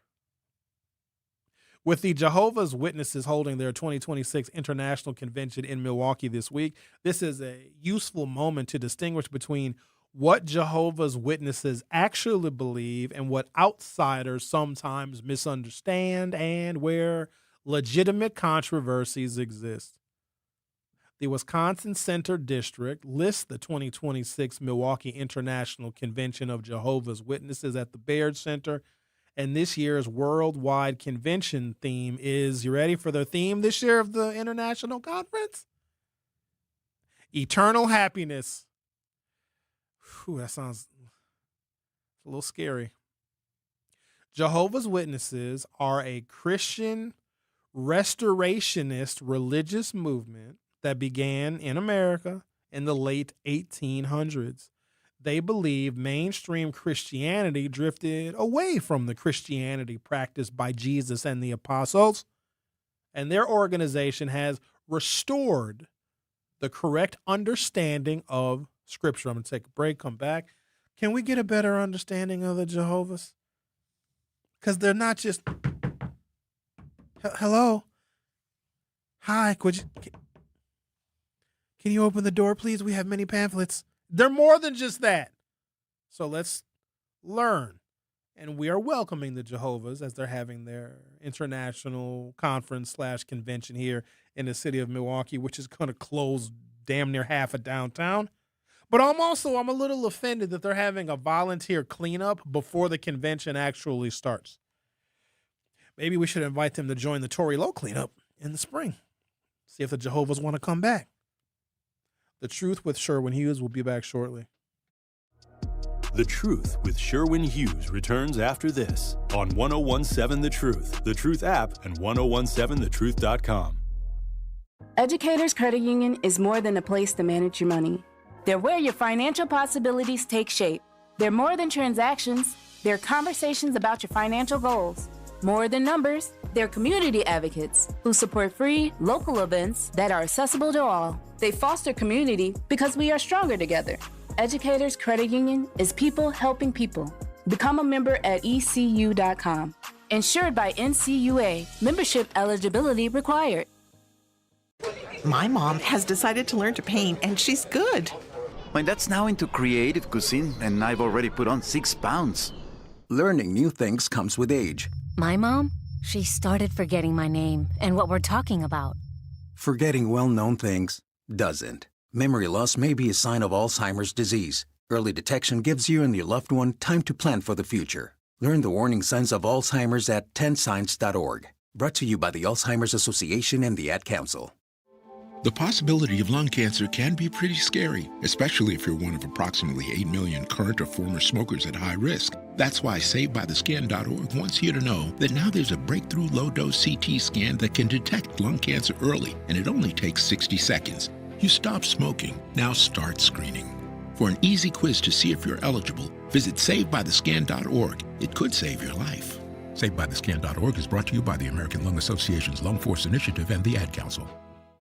Reading aloud to children sharpens their listening skills, expands their vocabularies, and nurtures a lifelong love of reading. That's why Reading is Fundamental, the nation's leading children's literacy nonprofit, offers free monthly read-alouds by popular authors through its Rally to Read program. Visit rallytoread.org to watch the read-alouds and discover exciting reading activities for school and home. Visit rallytoread.org today.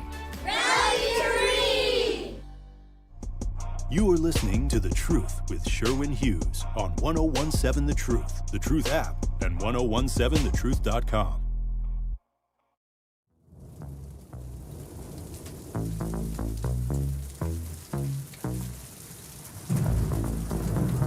Milwaukee College Prep is still enrolling scholars in grades K-3 through 8 for the upcoming school year. With 4 high-performing campuses, award-winning educators, and a proven track record for academic success, MCP is helping more than 2,000 Milwaukee scholars build brighter futures every day. Don't wait. Seats are still available. Apply today at MilwaukeeCollegePrep.com or call 414-264-6000. 414-264-6000. Milwaukee College Prep. Milwaukee College Prep, excellence by design. Futures without limits. Without limits. Without limits.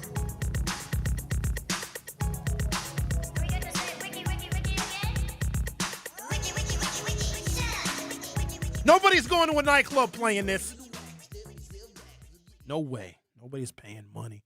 I think I'm going to get bottle service at the old school hip hop club.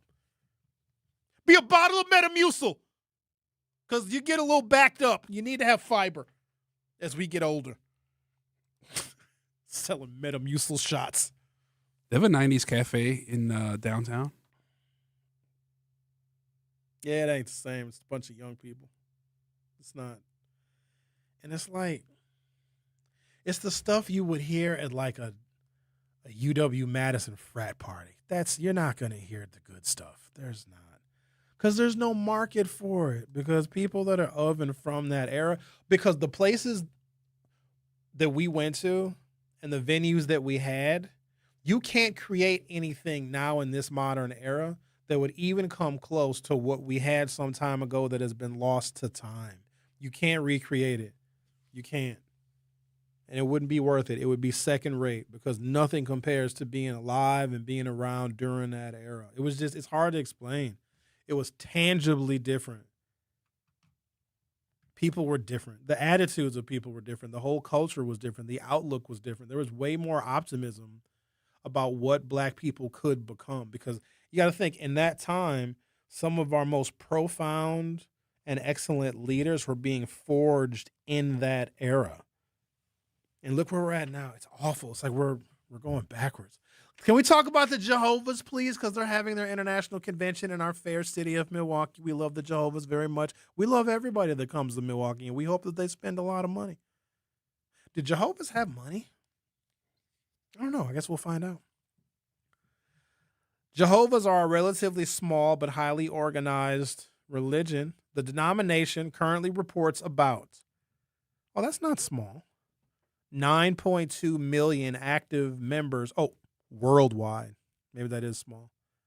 In nearly 120,000 congregations across 241 countries and territories. Jehovah's Witnesses consider themselves Christians, but their Christianity differs substantially from Catholicism, Baptist Christianity, Methodism, and most other Christian traditions.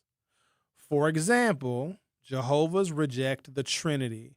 They believe Jehovah alone is the Almighty God and Jesus is God's Son, but not God Almighty. They regard the Bible as inspired by God and believe their interpretation represents authentic Christianity. Practices that you all may find, it says unusual here in the article, but let's not say unusual. Practices of Jehovah's that you all may find a little bit different. Are you ready? Here we go. No birthday celebrations. Witnesses generally do not celebrate birthdays. Interestingly, they acknowledge that the Bible never explicitly says do not celebrate birthdays.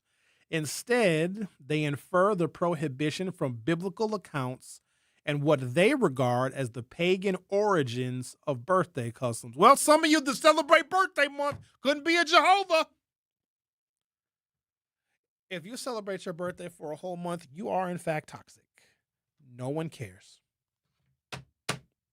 You know what? It's wrong. So when you turn 30, you've ended your 30th year. So you're not turning 30. You're 31. Let me tell you how messed up this is. Xavier, when were you born, if you don't mind me asking? 1991. What's your actual birth date? September 18th. September 18th. Oh, you got a birthday coming up. Yeah, I'll be gone. Okay. You're going to celebrate the whole month like a toxic person? No, I plan on taking a little vacation to Arizona. Ain't nothing wrong with it. Enjoy yourself. You deserve it. September 18th, 1991. Right? That was your first birthday.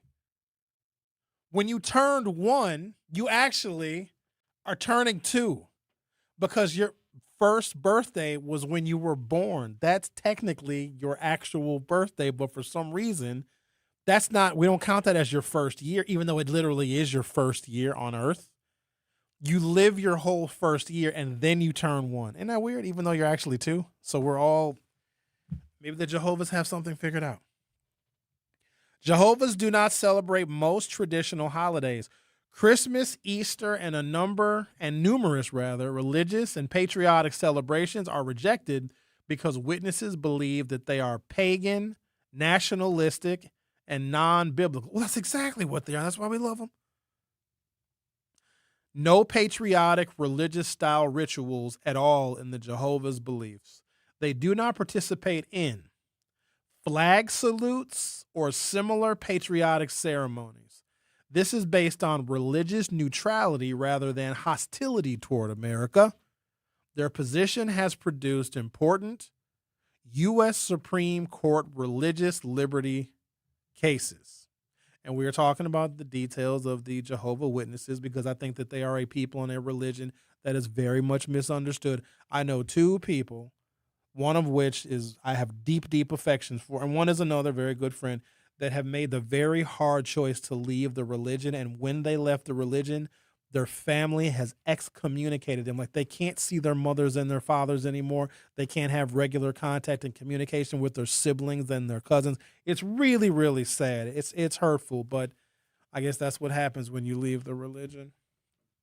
No participation in war. Witnesses are conscientious objectors and maintain political neutrality. They do not see Christians as belonging to the political struggles of the present world. Aggressive evangelism, the door knocking for which witnesses became famous for, from a belief that Christians have an obligation to actively preach rather than merely attend church.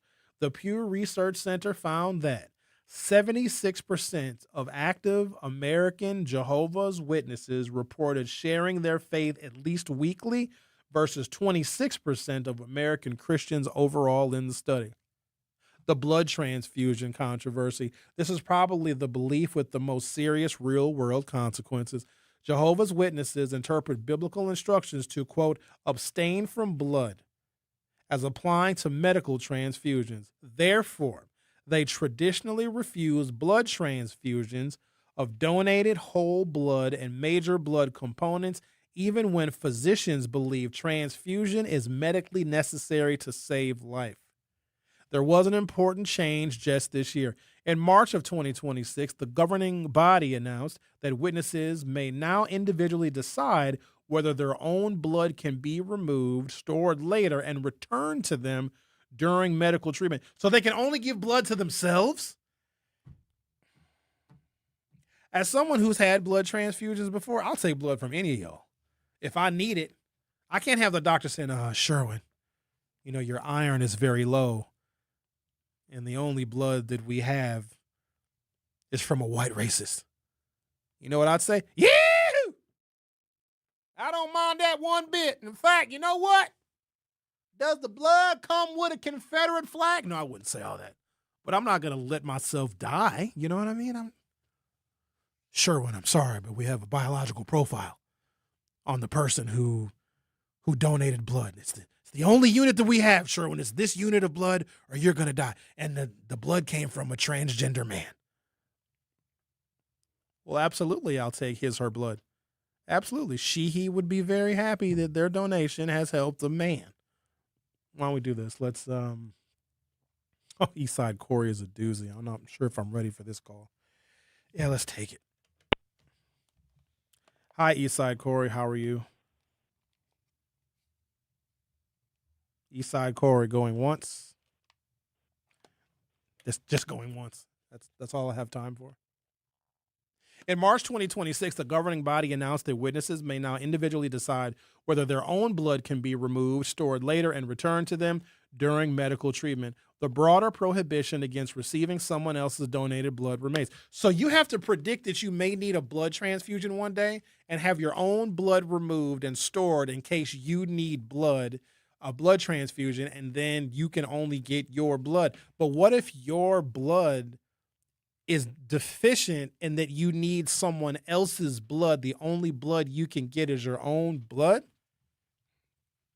This creates one of the religion's strongest ethical controversies. What happens when refusing blood may increase the risk of death, particularly when the patient is a baby? Witnesses argue that bloodless medicine can be highly effective and that their position represents religious freedom and obedience to Scripture. Critics argue that an organizational interpretation of ancient biblical prohibition. They didn't have blood transfusions in the ancient times. They didn't have it.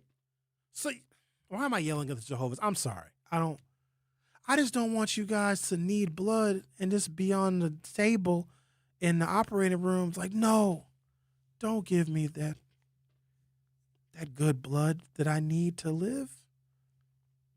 Witnesses argue that bloodless medicine can be highly effective and that their position represents religious freedom and obedience to Scripture. Critics argue that an organizational interpretation of ancient biblical prohibitions can influence members to reject potentially life-saving modern medical treatment. Is it a cult? I'm going to pause there and come back and pick it up on the other side.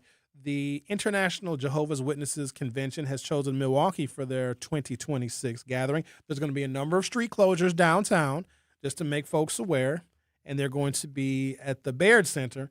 And I noticed that some of them have gotten here a little early because there were several of them walking around the 3rd Street Market Hall yesterday. So I thought this was as good a time as any to talk about a religion that many of us don't really know very many details about. You're listening to The Truth with Sherwin Hughes on 101.7 FM. I'll be right back. The Truth with Sherwin Hughes returns after this on 101.7 The Truth app, and 1017thetruth.com.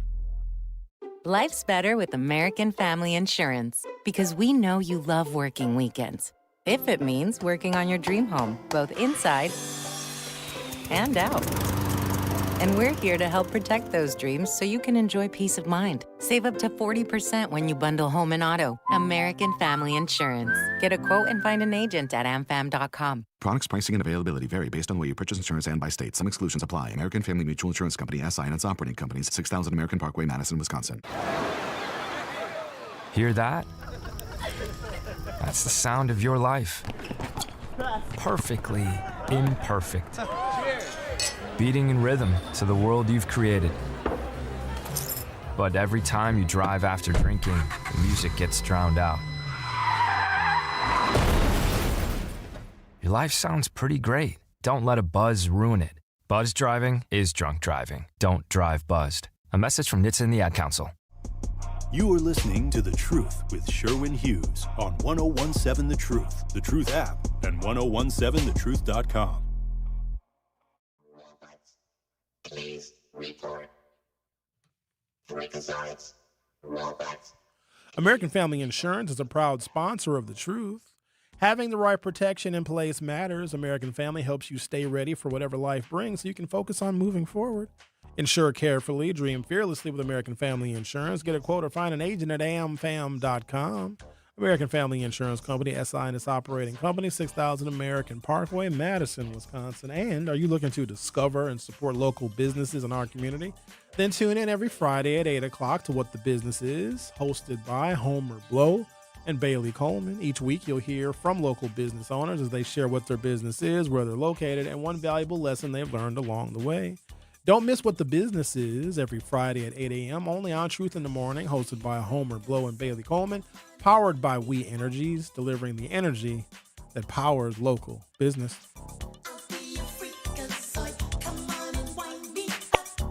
I know Eastside Corey used to be a freakazoid. Hi, Eastside Corey. How are you? Oh, good. Can you hear me okay, sir? I can hear you much better. Thank you. Thank you, sir. I apologize. It's been so long since I've called you that I had to redo my phone so I could, do this. So I forgot about that. This issue is very interesting. I'm glad you're discussing it. The Brady Street thing and also the Jehovah's Witnesses picking Milwaukee of all places. I guess they're probably having a mass transfusion party down at the convention center. I would not be surprised if that was the main element for them gathering together internationally. Kind of vampire-ish if you ask me, but I did see Wait, over you by think the they're Comedy having Store. a mass transfusion party? Well, why not? Might as well. Because they can't. The only blood that they can get transfused into their bodies It's is their own. Well, you got to understand that, of course, they're going to market that to their own people. So what I saw yesterday was these two big black, those vans that people, entertainers travel in. And I was wondering, I wonder who's in town, somebody big. But I think it's part of that, convention attitude over by Brady when it meets Water Street, that Comedy Store or whatever it's called, the double-decker place. Do you like stand-up? Only if they're good. Well, there's a lot of good comedians out there right now. And I like Gottfried, and I love, Chappelle. They're brilliant, continue to be brilliant. And but what's happening, it's very interesting that what is that Tom Cruise belongs to what group in what are they called? Scientology. That's even Scientology is related. They have that cult element to them where if you try to leave, they separate you from your family. Well, that's a no-brainer right there. That's a cult, and that's horrible. You're not supposed to say nowhere in the Bible does it ever say. That's the C word. What's You're not that? supposed to say the C word. They're not a cult. Why not? Because I can say what I want. All right. Then. It's always not a curse word, right? All right. Fine. If they're listening, this is the vibe they're giving. So come on now. Be what you are. Be what you are, okay? I think they're going to practice and go into neighborhoods and, ding dong, hello. We're the Swedish version of, And that's exactly how they sound when they ding dong, hello. Hello. And then we got the Africans coming, the Jamaican version. I want to meet y'all. Because they're supposed to, in the doctrine, have a very limited amount of people that are supposed to be saved during the rapture. It's only like 124 people. Right. So how are y'all going to have the convention? Y'all ain't going to make it. Not all of y'all. That part. But to discriminate, so you're cut off from your family, that part is so heart-wrenching. It is. That's really sad. I agree. Not necessary. But that's how they do it. And I think that's how they encourage people to stay together and stay involved in the religion. They use that as some kind of a threat. Like, hey, if you leave, you're going to leave you're going to leave your whole community. Well, they do it on the internet. It's the same kind of philosophy, the group think. But I'm an individual, and I prefer to make my own choices. And I have a direct relationship with God and Jesus and the Holy Ghost, Hunter. Every day I have my religion with God. My communication has never been better. I don't need to go door to door. I'm a walking example of how it is to be a kind person, a person of God. But recently, this is a whole other angle why I was calling. I can call you on another day. I got profiled, and it shook me. This has happened 2 weeks ago.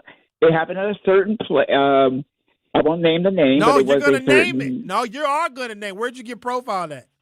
Hell yeah, you're going to name it. Okay, well, it was a pharmacy, and it wasn't Walgreens. CVS.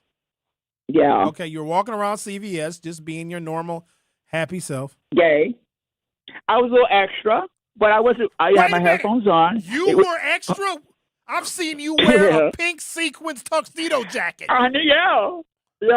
My whole campaign this year has been gays and whoever you are, be more. Be more of who you are, because it's making people really be who they are. And then I know I'm not going to deal with you. So this thing that's happening on Brady Street is like, okay, we go through this every 5 to 10 years when a new club or whatever opens up. They have to educate themselves out of business.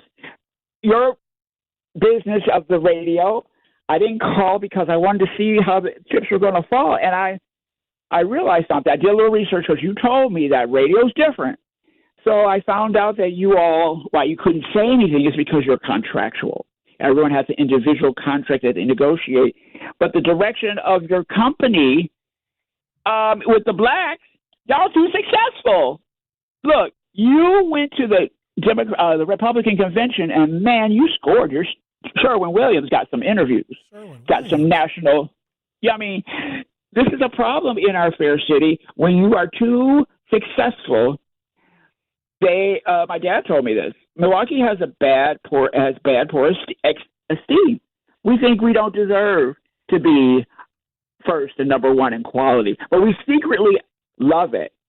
But we're not supposed to tell anybody.